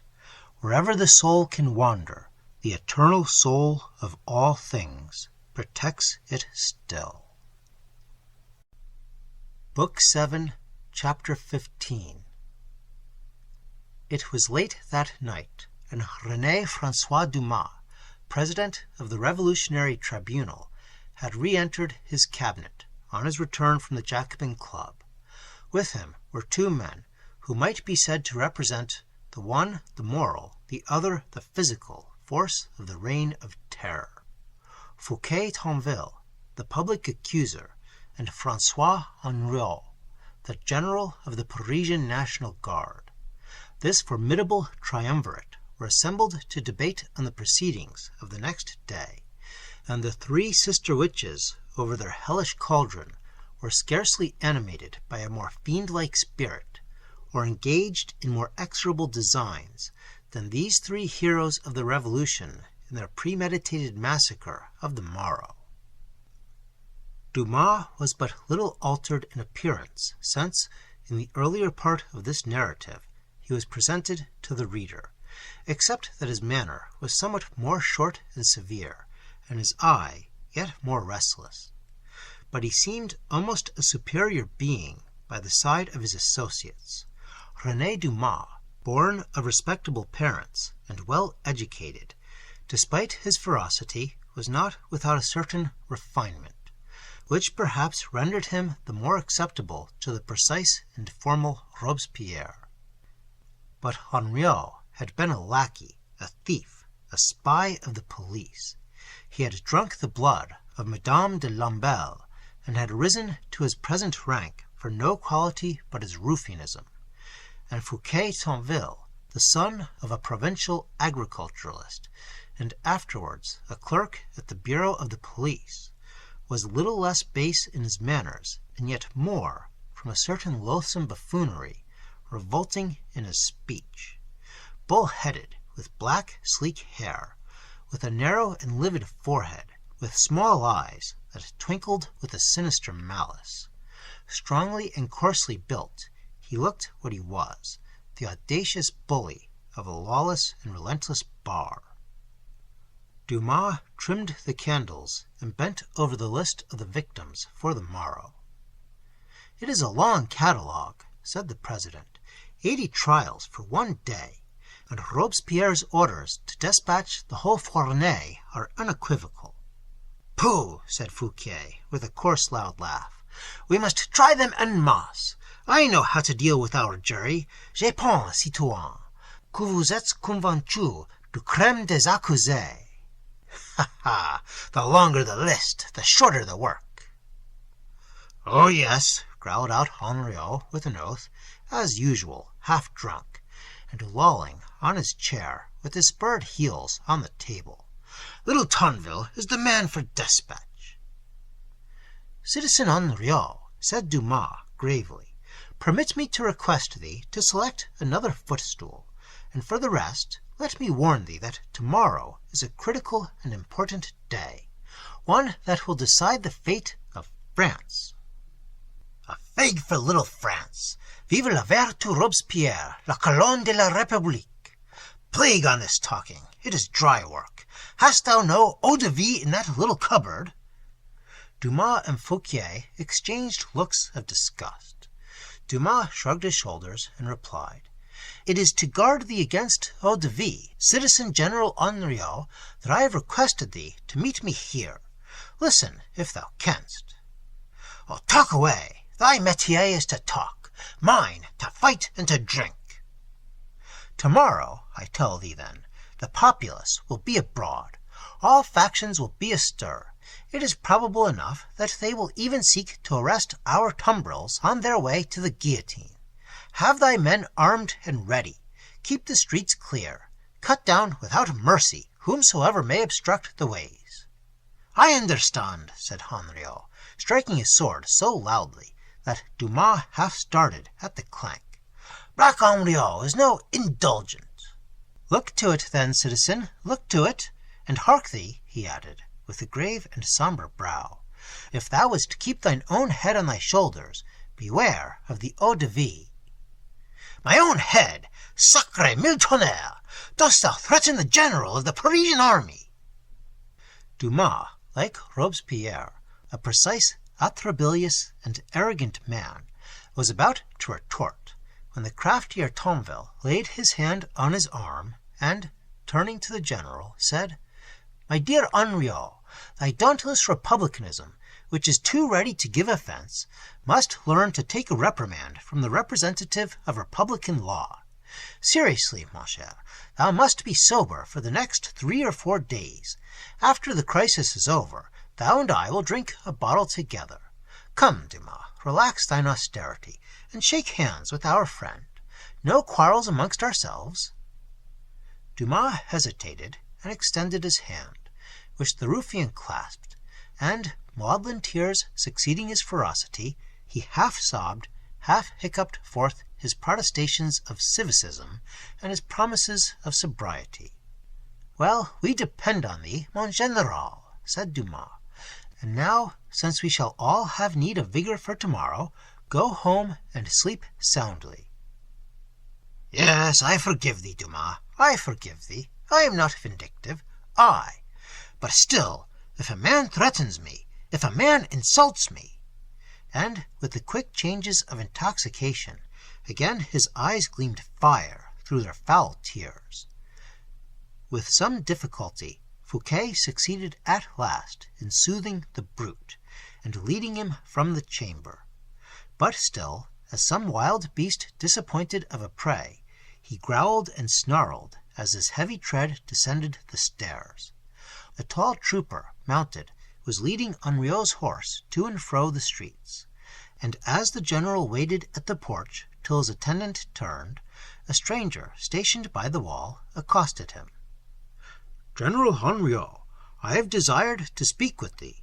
Next to Robespierre, thou art, or shouldst be, the most powerful man in France." "Yes, I ought to be. What then? Every man has not his deserts." "Hist," said the stranger, "thy pay is scarcely suitable to thy rank and thy wants." "That is true." "Even in a revolution, a man takes care of his fortunes." "Diable! Speak out, citizen." "I have 1,000 pieces of gold with me. They are thine, if thou wilt grant me one small favor." "Citizen, I grant it," said Henriot, waving his hand majestically. "Is it to denounce some rascal who has offended thee?" "No, it is simply this. Write these words to President Dumas. Admit the bearer to thy presence, and, if thou canst, grant him the request he will make to thee. It will be an inestimable obligation to Francois Henriot." The stranger, as he spoke, placed pencil and tablets in the shaking hands of the soldier. "And where is the gold?" "Here." With some difficulty, Henriot scrawled the words dictated to him, clutched the gold, mounted his horse, and was gone. Meanwhile, Fouquet, when he had closed the door upon Henriot, said sharply, "How canst thou be so mad as to incense that brigand? Knowest thou not that our laws are nothing without the physical force of the National Guard, and that he is their leader? I know this, that Robespierre must have been mad to place that drunkard at their head. And mark my words, Fouquet, if the struggle come, it is that man's incapacity and cowardice that will destroy us. Yes, thou mayest live thyself to accuse thy beloved Robespierre, and to perish in his fall. For all that, we must keep well with Henriot till we can find the occasion to seize and behead him. To be safe, we must fawn on those who are still in power, and fawn the more we would depose them. Do not think this Henriot, when he wakes tomorrow, will forget thy threats. He is the most revengeful of human beings. Thou must send and soothe him in the morning." "Right," said Dumas, convinced. "I was too hasty, and now I think we have nothing further to do, since we have arranged to make short work with our fournee of tomorrow. I see in the list a knave I have long marked out, though his crime once procured me a legacy, Nicot the Iberist." "And the young André Chenier, the poet. Ah, I forgot. We beheaded him today. Revolutionary virtue is at its acme. His own brother abandoned him. There is a foreigner, an Italian woman, in the list, but I can find no charge made out against her. All the same, we must execute her for the sake of the rounded number. 80 sounds better than 79. Here a huissier brought a paper on which was written the request of Henriot. "Ah, this is fortunate," said Tonville, to whom Dumas chucked the scroll. "Grant the prayer by all means, so at least that it does not lessen our bead roll. But I will do Henriot the justice to say that he never asks to be let off, but to put on. Good night. I am worn out. My escort waits below. Only on such an occasion would I venture forth in the streets at night." And Fouquet, with the long yawn, quitted the room. "Admit the bearer," said Dumas, who, withered and dried, as lawyers in practice mostly are, seemed to require as little sleep as his parchments. The stranger entered. "René Francois Dumas," said he, seating himself opposite to the president, and markedly adopting the plural, as if in contempt of the revolutionary jargon. "Amidst the excitement and occupations of your later life, I know not if you can remember that we have met before." The judge scanned the features of his visitor, and a pale blush settled on his sallow cheeks. "Yes, citizen, I remember." "And you recall the words I then uttered. You spoke tenderly and philanthropically of your horror of capital executions. You exulted in the approaching revolution as the termination of all sanguinary punishments. You quoted reverently the saying of Maximilien Robespierre, the rising statesman, 'The executioner is the invention of the tyrant.'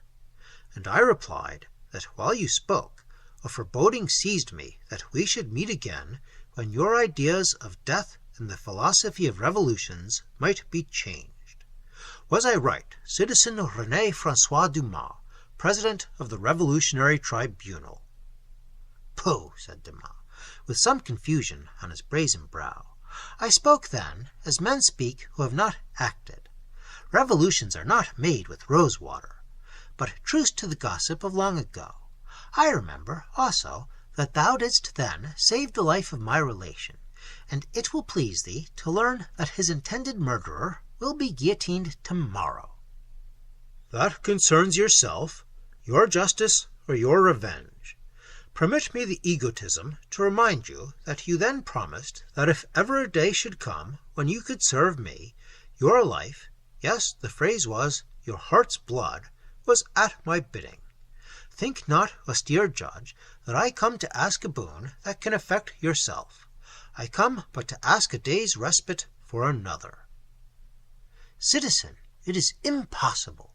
I have the order of Robespierre that not one less than the total on my list must undergo their trial for tomorrow. As for the verdict, that rests with the jury."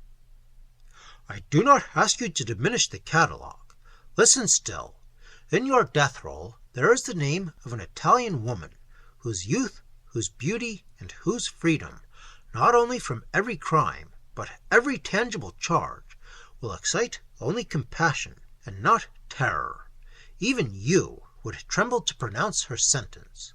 It will be dangerous, on a day when the populace will be excited, when your tumbrils may be arrested, to expose youth and innocence and beauty to the pity and courage of a revolted crowd."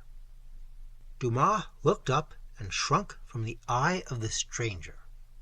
"I do not deny, citizen, that there is reason in what thou urgest, but my orders are positive." "Positive only as to the number of the victims. I offer you a substitute for this one. I offer you the head of a man who knows all of the very conspiracy which now threatens Robespierre and yourself, and compared with one clue to which you would think even 80 ordinary lives a cheap purchase." "That alters the case," said Dumas eagerly. "If thou canst do this, on my own responsibility I will postpone the trial of the Italian. Now name the proxy." "You behold him." "Thou!" exclaimed Dumas, while a fear he could not conceal betrayed itself through his surprise. "Thou! And thou comest to me alone, at night, to offer thyself to justice! Ha! This is a snare! Tremble, fool! Thou art in my power, and I can have both." "You can," said the stranger, with a calm smile of disdain.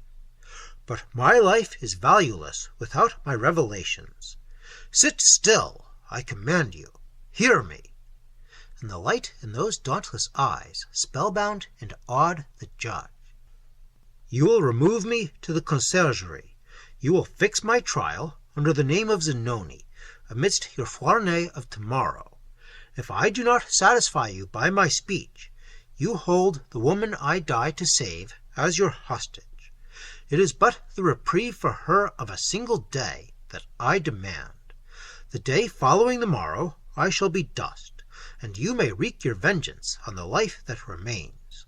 Tush, judge and condemner of thousands, do you hesitate? Do you imagine that the man who voluntarily offers himself to death will be daunted into uttering one syllable at your bar against his will? Have you not had experience enough of the inflexibility of pride and courage? President, I place before you the ink and implements. Write to the jailer a reprieve of 1 day for the woman whose life can avail you nothing, and I will bear the order to my own prison. I, who can now tell this much as an earnest of what I can communicate. While I speak, your own name, Judge, is in a list of death. I can tell you by whose hand it is written down. I can tell you in what quarter to look for danger. I can tell you from what cloud, in this lurid atmosphere, hangs the storm that shall burst on Robespierre and his reign." Dumas grew pale, and his eyes vainly sought to escape the magnetic gaze that overpowered and mastered him. Mechanically, and as if under an agency not his own, he wrote while the stranger dictated. "Well," he said then, forcing a smile to his lips, "I promised I would serve you. See, I am faithful to my word. I suppose that you are one of those fools of feeling, those professors of anti-revolutionary virtue, of whom I have seen not a few before my bar. Faugh! It sickens me to see those who make a merit of incivicism, and perish to save some bad patriot, because it is a son, or a father, or a wife, or a daughter who is saved." "I am one of those fools of feeling," said the stranger, rising. "You have divined aright." "And wilt thou not, in return for my mercy, utter tonight the revelations thou wouldst proclaim tomorrow? Come, and perhaps thou too, nay, the woman also, may receive not reprieve, but pardon." "Before your tribunal, and there alone. Nor will I deceive you, President. My information may avail you not, and even while I show the cloud, the bolt may fall." "Tush, prophet, look to thyself. Go, madman, go. I know too well the contumacious obstinacy of the class to which I suspect thou belongest, to waste further words. Diable, but he grows so accustomed to look on death, that he forget the respect he owe to it. Since thou offerest me thy head, I accept it. Tomorrow thou mayest repent. It will be too late." "Aye, too late, President," echoed the calm visitor. "But remember, it is not a pardon, it is but a day's reprieve I have promised to this woman. According as thou dost satisfy me tomorrow, she lives or dies.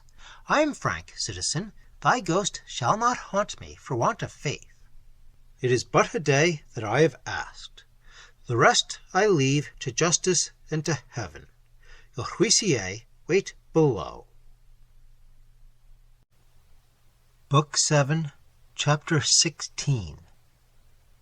Viola was in the prison that opened not but for those already condemned before judged. Since her exile from Zanoni, her very intellect had seemed paralyzed.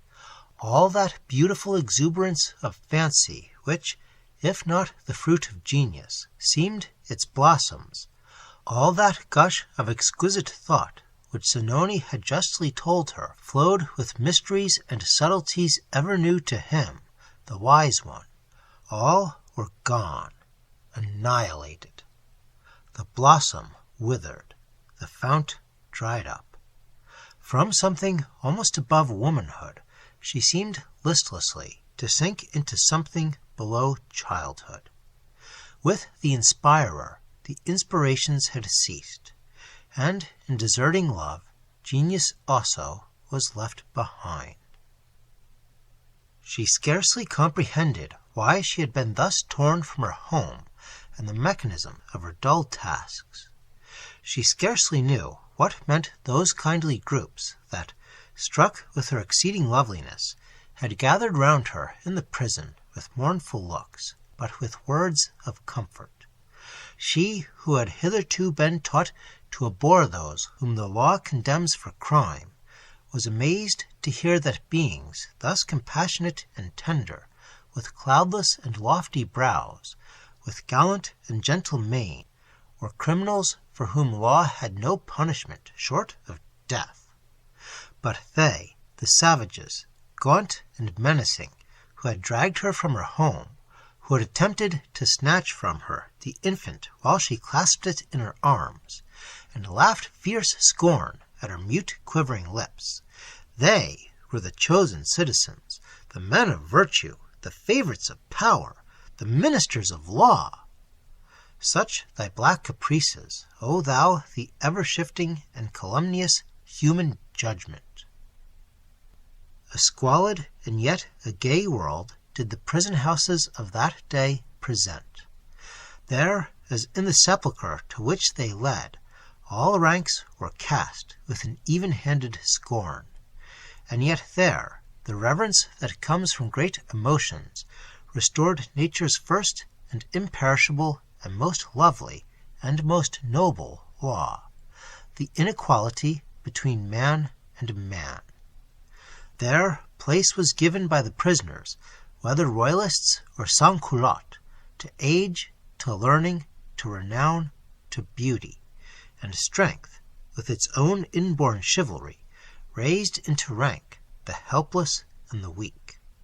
The iron sinews and the Herculean shoulders made way for the woman and the child, and the graces of humanity, lost elsewhere, sought their refuge in the abode of terror.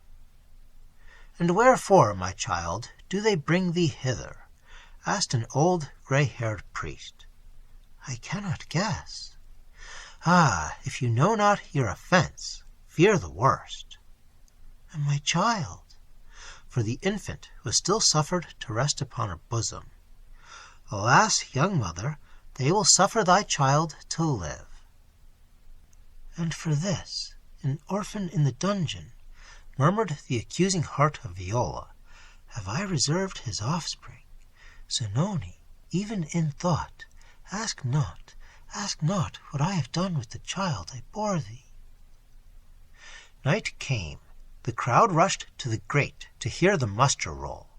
Her name was with the doomed, and the old priest, better prepared to die, but reserved from the death list, laid his hands on her head and blessed her while he wept.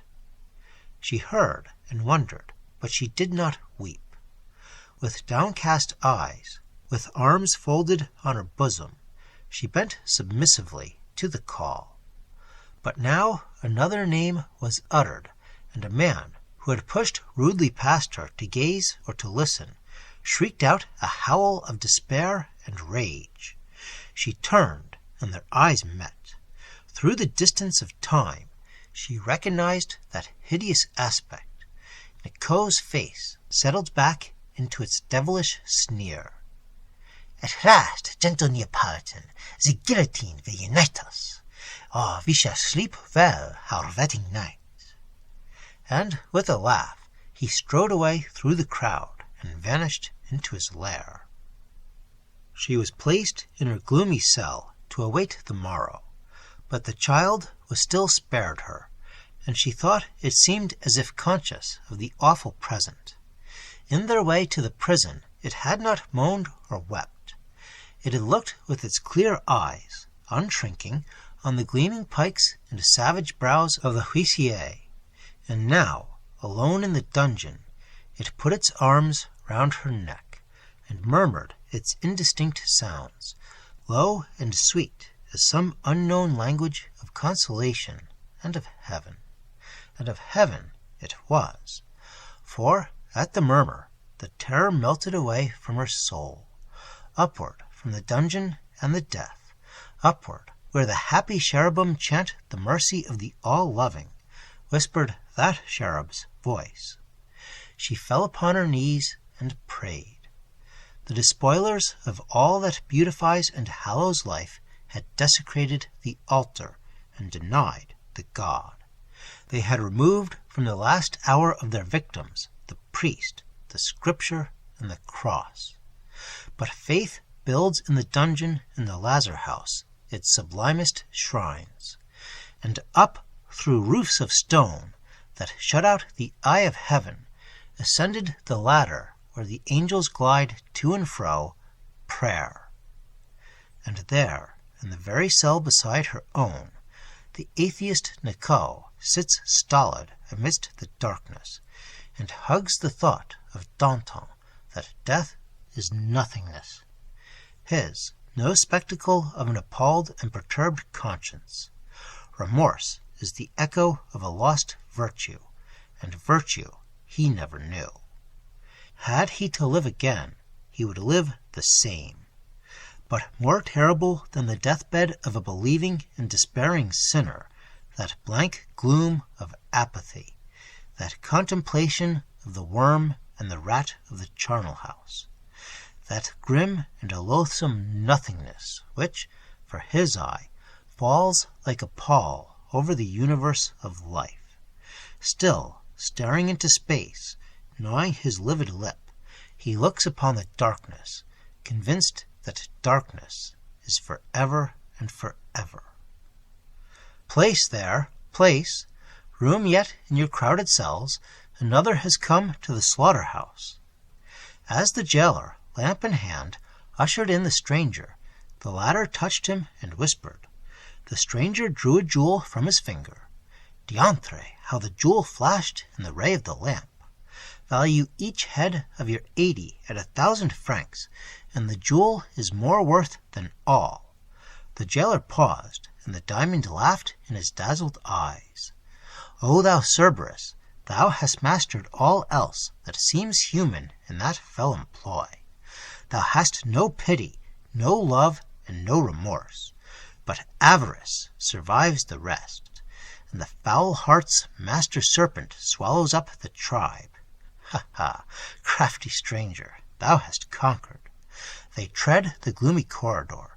They arrive at the door where the jailer has placed the fatal mark, now to be erased, for the prisoner within is to be reprieved a day. The key grates in the lock. The door yawns. The stranger takes the lamp and enters. Book 7, Chapter 17. And Viola was in prayer. She heard not the opening of the door. She saw not the dark shadow that fell along the floor. His power, his arts, were gone. But the mystery and the spell, known to her simple heart, did not desert her in the hours of trial and despair.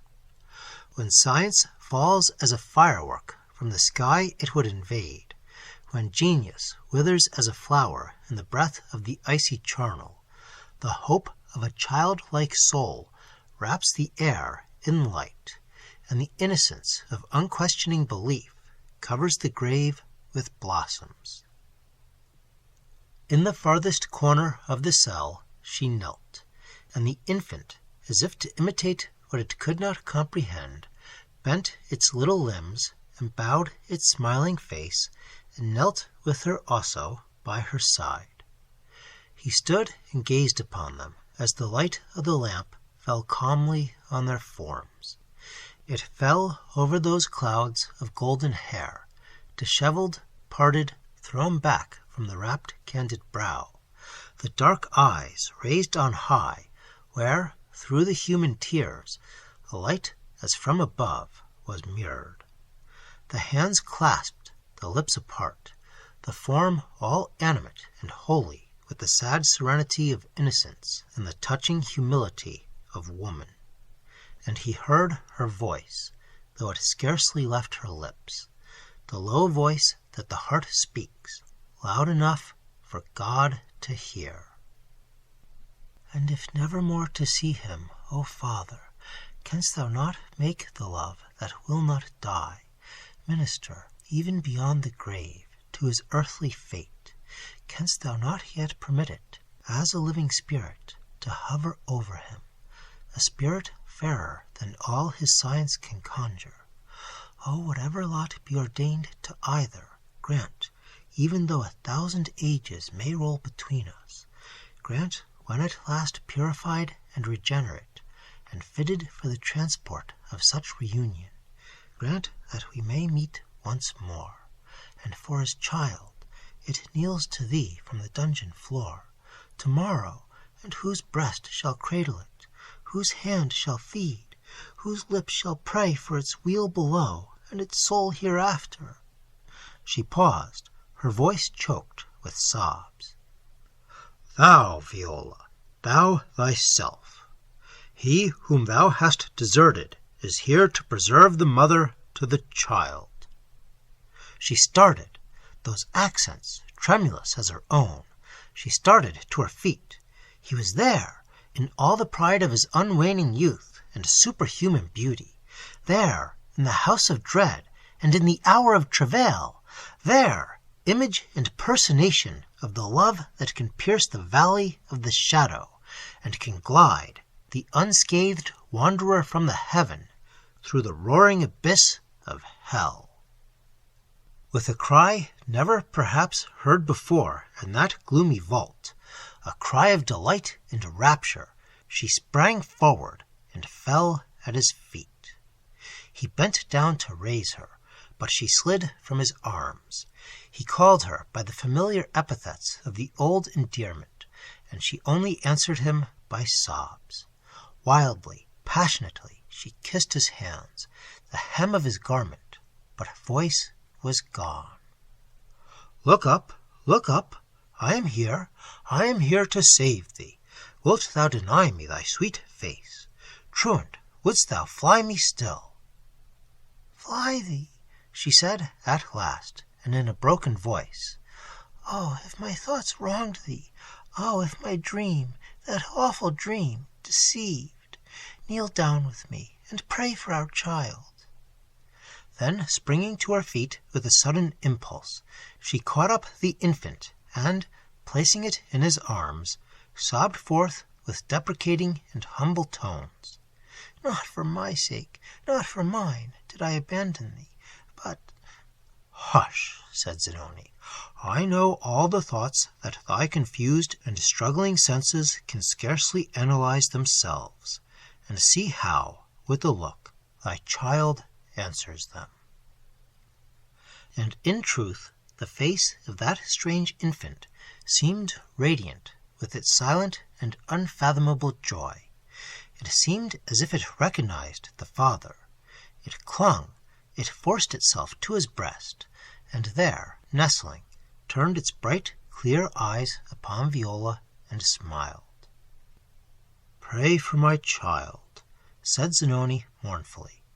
The thoughts of souls that would aspire as mine are all prayer. And, seating himself by her side, he began to reveal to her some of the holier secrets of his lofty being. He spoke of the sublime and intense faith from which alone the diviner knowledge can arise, the faith which, seeing the immortal everywhere, purifies and exalts the mortal that beholds, the glorious ambition that dwells not in the cabals and crimes of earth, but amidst those solemn wonders that speak not of men, but of God, of that power to abstract the soul from the clay, which gives to the eye of the soul its subtle vision, and to the soul's wing the unlimited realm, of that pure, severe, and daring initiation from which the mind emerges, as from death, into clear perceptions of its kindred with the father principles of life and light, so that in its own sense of the beautiful it finds its joy, in the serenity of its will, its power, in its sympathy with the youthfulness of the infinite creation, of which itself is an essence and a part, the secrets that embalm the very clay which they consecrate, and renew the strength of life with the ambrosia of mysterious and celestial sleep. And while he spoke, Viola listened, breathless. If she could not comprehend, she no longer dared to distrust. She felt that in that enthusiasm, self-deceiving or not, no fiend could lurk, and by an intuition, rather than an effort of the reason, she saw before her, like a starry ocean, the depth and mysterious beauty of the soul which her fears had wronged. Yet when he said, concluding his strange confessions, that to his life within life and above life he had dreamed to raise her own, the fear of humanity crept over her, and he read in her silence how vain, with all his science, would the dream have been. But now, as he closed, and, leaning on his breast, she felt the clasp of his protecting arms, when, in one holy kiss, the past was forgiven and the present lost. Then there returned to her the sweet and warm hopes of the natural life, of the loving woman. He was come to save her. She asked not how, she believed it without a question. They should be at last again united. They would fly far from those scenes of violence and blood.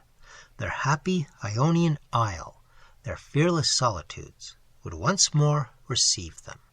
She laughed with a child's joy as this picture rose up amidst the gloom of the dungeon.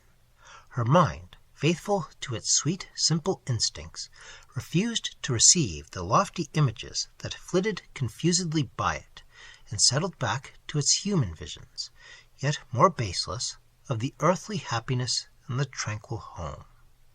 Talk not now to me, beloved, talk not more now to me of the past.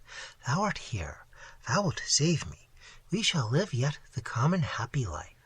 That life with thee is happiness and glory enough to me. Traverse, if thou wilt, in thy pride of soul, the universe. Thy heart again is the universe to mine. I thought but now that I was prepared to die. I see thee, touch thee, and again I know how beautiful a thing is life. See through the grate, the stars are fading from the sky. The morrow will soon be here, the morrow which will open the prison doors. Thou sayest thou canst save me. I will not doubt it now. Oh, let us dwell no more in cities. I never doubted thee in our lovely isle. No dreams haunted me there, except dreams of joy and beauty. And thine eyes made yet more beautiful and joyous the world in waking. Tomorrow, why do you not smile? Tomorrow, love, is not tomorrow a blessed word? Cruel, you would punish me still, that you will not share my joy. Aha, see our little one, how it laughs to my eyes. I will talk to that. Child, thy father is come back. And taking the infant in her arms, and seating herself at a little distance, she rocked it to and fro on her bosom, and prattled to it, and kissed it between every word, and laughed and wept by fits, as ever and anon she cast over her shoulder her playful, mirthful glance upon the father to whom those fading stars smiled sadly their last farewell. How beautiful she seemed as she thus sat, unconscious of the future. still half a child herself, her child laughing to her laughter, two soft triflers on the brink of the grave. Over her throat, as she bent, fell like a golden cloud her redundant hair. It covered her treasure like a veil of light, and the child's little hands put it aside from time to smile through the parted tresses, and then to cover its face and peep and smile again. It were cruel to damp that joy, more cruel still to share it. "Viola," said Zanoni at last, "dost thou remember that, seated by the cave on that moonlit beach in our bridal isle, thou once didst ask me for this amulet, the charm of a superstition long vanished from the world, with the creed to which it belonged? It is the last relic of my native land, and my mother, on her deathbed, placed it round my neck. I told thee then I would give it thee on the day when the laws of our being should become the same." "I remember it well." "Tomorrow it shall be thine." "Ah, that dear tomorrow!" And gently laying down her child, for it slept now, she threw herself on his breast and pointed to the dawn that began grayly to creep along the skies. There, in those horror-breathing walls, the day-star looked through the dismal bars upon those three beings, in whom were concentrated whatever is most tender in human ties, whatever is most mysterious in the combinations of the human mind, the sleeping innocence, the trustful affection, that, contented with a touch, a breath, can foresee no sorrow, the wary science that, traversing all the secrets of creation, comes at last to death for their solution, and still clings, as it nears the threshold, to the breast of love. Thus within, thee within, a dungeon; without, thee without, stately with marts and halls, with palaces and temples.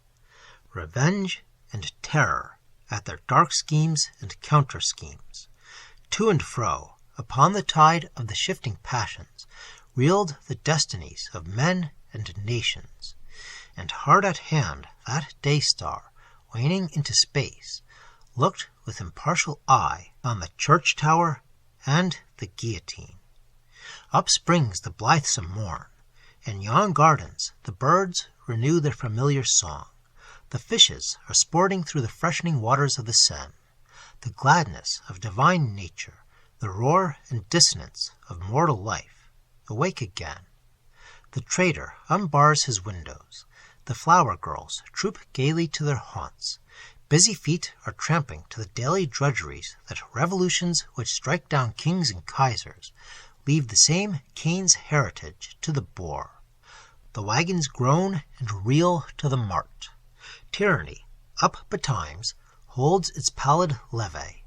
Conspiracy, that hath not slept, hears the clock and whispers to its own heart, the hour draws near. A group gather, eager-eyed, round the purlieus of the convention hall. Today decides the sovereignty of France. About the courts of the tribunal their customary hum and stir. No matter what the hazard of the die or who the ruler, this day 80 heads shall fall. And she slept so sweetly, wearied out with joy, secure in the presence of the eyes regained, she had laughed and wept herself to sleep. And still in that slumber there seemed a happy consciousness that the loved was by, the lost was found. For she smiled and murmured to herself, and breathed his name often, and stretched out her arms, and sighed if they touched him not. He gazed upon her as he stood apart, with what emotions it were vain to say. She would wake no more to him. She could not know how dearly the safety of that sleep was purchased. That morrow she had so yearned for, it had come at last. How would she greet the eve? Amidst all the exquisite hopes with which love and youth contemplate the future, her eyes had closed. Those hopes still lent their iris colors to her dreams. She would wake to live. Tomorrow, and the reign of terror was no more. The prison gates would be opened. She would go forth with their child into that summer world of light. And he turned, and his eye fell upon the child. It was broad awake, and that clear, serious, thoughtful look which it mostly wore watched him with a solemn steadiness. He bent over and kissed its lips. "Nevermore," he murmured, "O heritor of love and grief, nevermore wilt thou see me in thy visions. Nevermore will the light of those eyes be fed by celestial commune. Nevermore can my soul guard from thy pillow the trouble and the disease. Not such as I would have vainly shaped it must be thy lot. In common with thy race, it must be thine to suffer, to struggle, and to err. But mild be thy human trials, and strong be thy spirit to love and to believe. And thus, as I gaze upon thee, thus may my nature breathe into thine its last and most intense desire. May my love for thy mother pass to thee, and in thy looks may she hear my spirit comfort and console her. Hark, they come. Yes, I await ye both beyond the grave." The door slowly opened. The jailer appeared, and through the aperture rushed at the same instant a ray of sunlight. It streamed over the fair hushed face of the happy sleeper. It played like a smile upon the lips of the child that, still mute and steadfast, watched the movements of its father. At that moment Viola muttered in her sleep, "The day is come, the gates are open. Give me thy hand, we will go forth, to see, how the sunshine plays upon the waters. To home, beloved one, to home again." "Citizen, thine hour is come." "Hist, she sleeps. A moment. There, it is done. Thank heaven, and still she sleeps." He would not kiss, lest he should awaken her, but gently placed round her neck the amulet that would speak to her hereafter the farewell, and promise in that farewell reunion. He is at the threshold. He turns again and again. The door closes. He is gone forever. She woke at last. She gazed round. "Zanoni, it is day." No answer but the low wail of her child. Merciful heaven! Was it then all a dream? She tossed back the long tresses that must veil her sight. She felt the amulet on her bosom. It was no dream. "Oh God, and he is gone!" She sprang to the door. She shrieked aloud. The jailer comes. "My husband! My child's father!" "He is gone before thee, woman." "Whither? Speak! Speak!" "To the guillotine." And the black door closed again. It closed upon the senseless. As a lightning flash, Zanoni's words, his sadness, the true meaning of his mystic gift, the very sacrifice he made for her, all became distinct for a moment to her mind. And then darkness swept on it like a storm. Yet darkness which had its light, and while she sat there, mute, rigid, voiceless, as congealed to stone, a vision, like a wind, glided over the deeps within, the grim court, the judge, the jury, the accuser, and amidst the victims, the one dauntless and radiant form. "Thou knowest the danger to the state. Confess." "I know, and I keep my promise. Judge, I reveal thy doom. I know that the anarchy thou callest a state expires with the setting of this sun. Hark to the tramp without. Hark to the roar of voices. Room there, ye dead, room in hell, for Robespierre and his crew." They hurry into the court. the hasty and pale messengers. There is confusion and fear and dismay. Off with the conspirator, and tomorrow the woman thou wouldst have saved shall die. Tomorrow, President, the steel falls on thee.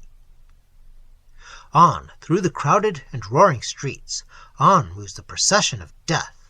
Ha, brave people, thou art aroused at last. They shall not die. Death is dethroned. Robespierre has fallen. They rushed to the rescue. Hideous in the tumbril, by the side of Zanoni, raved and gesticulated that form which, in his prophetic dreams, he had seen his companion at the place of death. Save us, howled the atheist Nicot. On, brave populace, we shall be saved. And through the crowd, her dark hair streaming wild, her eyes flashing fire, pressed a female form. My Clarence, she shrieked, in the soft southern language native to the ears of Viola. Butcher, what hast thou done with Clarence? Her eyes roved over the eager faces of the prisoners. She saw not the one she sought. Thank heaven, I am not thy murderess. Nearer and nearer pressed the populace. Another moment, and the deathsman is defrauded. O Zanoni, why still upon thy brow the resignation that speaks no hope? Tramp, tramp, through the streets dash the armed troops. Faithful to his orders, Black Henriot leads them on. Tramp, tramp, over the craven and scattered crowd. Here, flying in disorder, there, trampled in the mire, the shrieking rescuers, and amidst them, stricken by the sabres of the guard, her long hair blood bedabbled, lies the Italian woman, and still upon her writhing lips sits joy, as they murmur, Clarence, I have not destroyed thee. On to the Barrière de Trône. It frowns dark in the air, the giant instrument of murder. One after one, to the glaive. Another and another and another. Mercy, oh mercy, is the bridge between the sun and the shades, so brief, brief as a sigh. There, his turn has come. Die not yet, leave me not behind. Hear me, shrieked the inspired sleeper. What, and thou smilest still? They smiled, those pale lips, and with the smile, the place of doom, the headsman, the horror, vanished. With that smile, all space seemed suffused in eternal sunshine. Up from the earth he rose. He hovered over her, a thing not of matter, an idea of joy and light. Behind, heaven opened deep after deep, and the hosts of beauty were seen, rank upon rank afar, and welcome in a myriad melodies broke from your choral multitude, ye people of the skies. Welcome, O purified by sacrifice, and immortal only through the grave. This it is to die. And radiant amidst the radiant, the image stretched forth its arms, and murmured to the sleeper, Companion of eternity, this it is to die. Ho! Wherefore do they make us signs from the housetops? Wherefore gather the crowds through the streets? Why sound the bell? Why shrieks the tocsin? Hark the guns, the armed clash! Fellow captives, is there hope for us at last? So gasp out the prisoners, each to each. Day wanes, evening closes. Still they press their white faces to the bars, and still from window and from housetop they see the smiles of friends, the waving signals. Hurrah! At last! Hurrah! Robespierre is fallen. The reign of terror is no more. God hath permitted us to live. Yes, cast thine eyes into the hall where the tyrant and his conclave hearkened to the roar without. Fulfilling the prophecy of Dumas, Henriot, drunk with blood and alcohol, reels within and chucks his gory saber on the floor. All is lost. Wretch, thy cowardice hath destroyed us, yelled the fierce Couffinal as he hurled the coward from the window. Calm as despair stands the stern Saint-Just. The palsied Couton crawls, groveling beneath table. A shot, an explosion. Robespierre would destroy himself. The trembling hand has mangled and failed to kill. The clock of the Hotel de Ville strikes the 3rd hour. Through the battered door, along the gloomy passages, into the death hall, burst the crowd. Mangled, livid, blood-stained, speechless, but not unconscious, sits haughty yet, in his seat erect, the master murderer. Around him they throng, they hoot, they execrate, their faces gleaming in the tossing torches. He, and not the starry Magian, the real sorcerer, and round his last hours gather the fiends he raised. They drag him forth. Open thy gates, inexorable prison. The conciergerie receives its prey. Never a word again on earth spoke Maximilien Robespierre. Pour forth thy thousands and tens of thousands, emancipated Paris. To the Place de la Révolution rolls the tumbril of the King of Terror. Saint-Just, Dumas, Couthon, his companions, to the grave. A woman, a childless woman, with hoary hair, springs to his side. Thy death makes me drunk with joy. He opened his bloodshot eyes. Descend to hell with the curses of wives and mothers. The headsman wrenched the rag from the shattered jaw.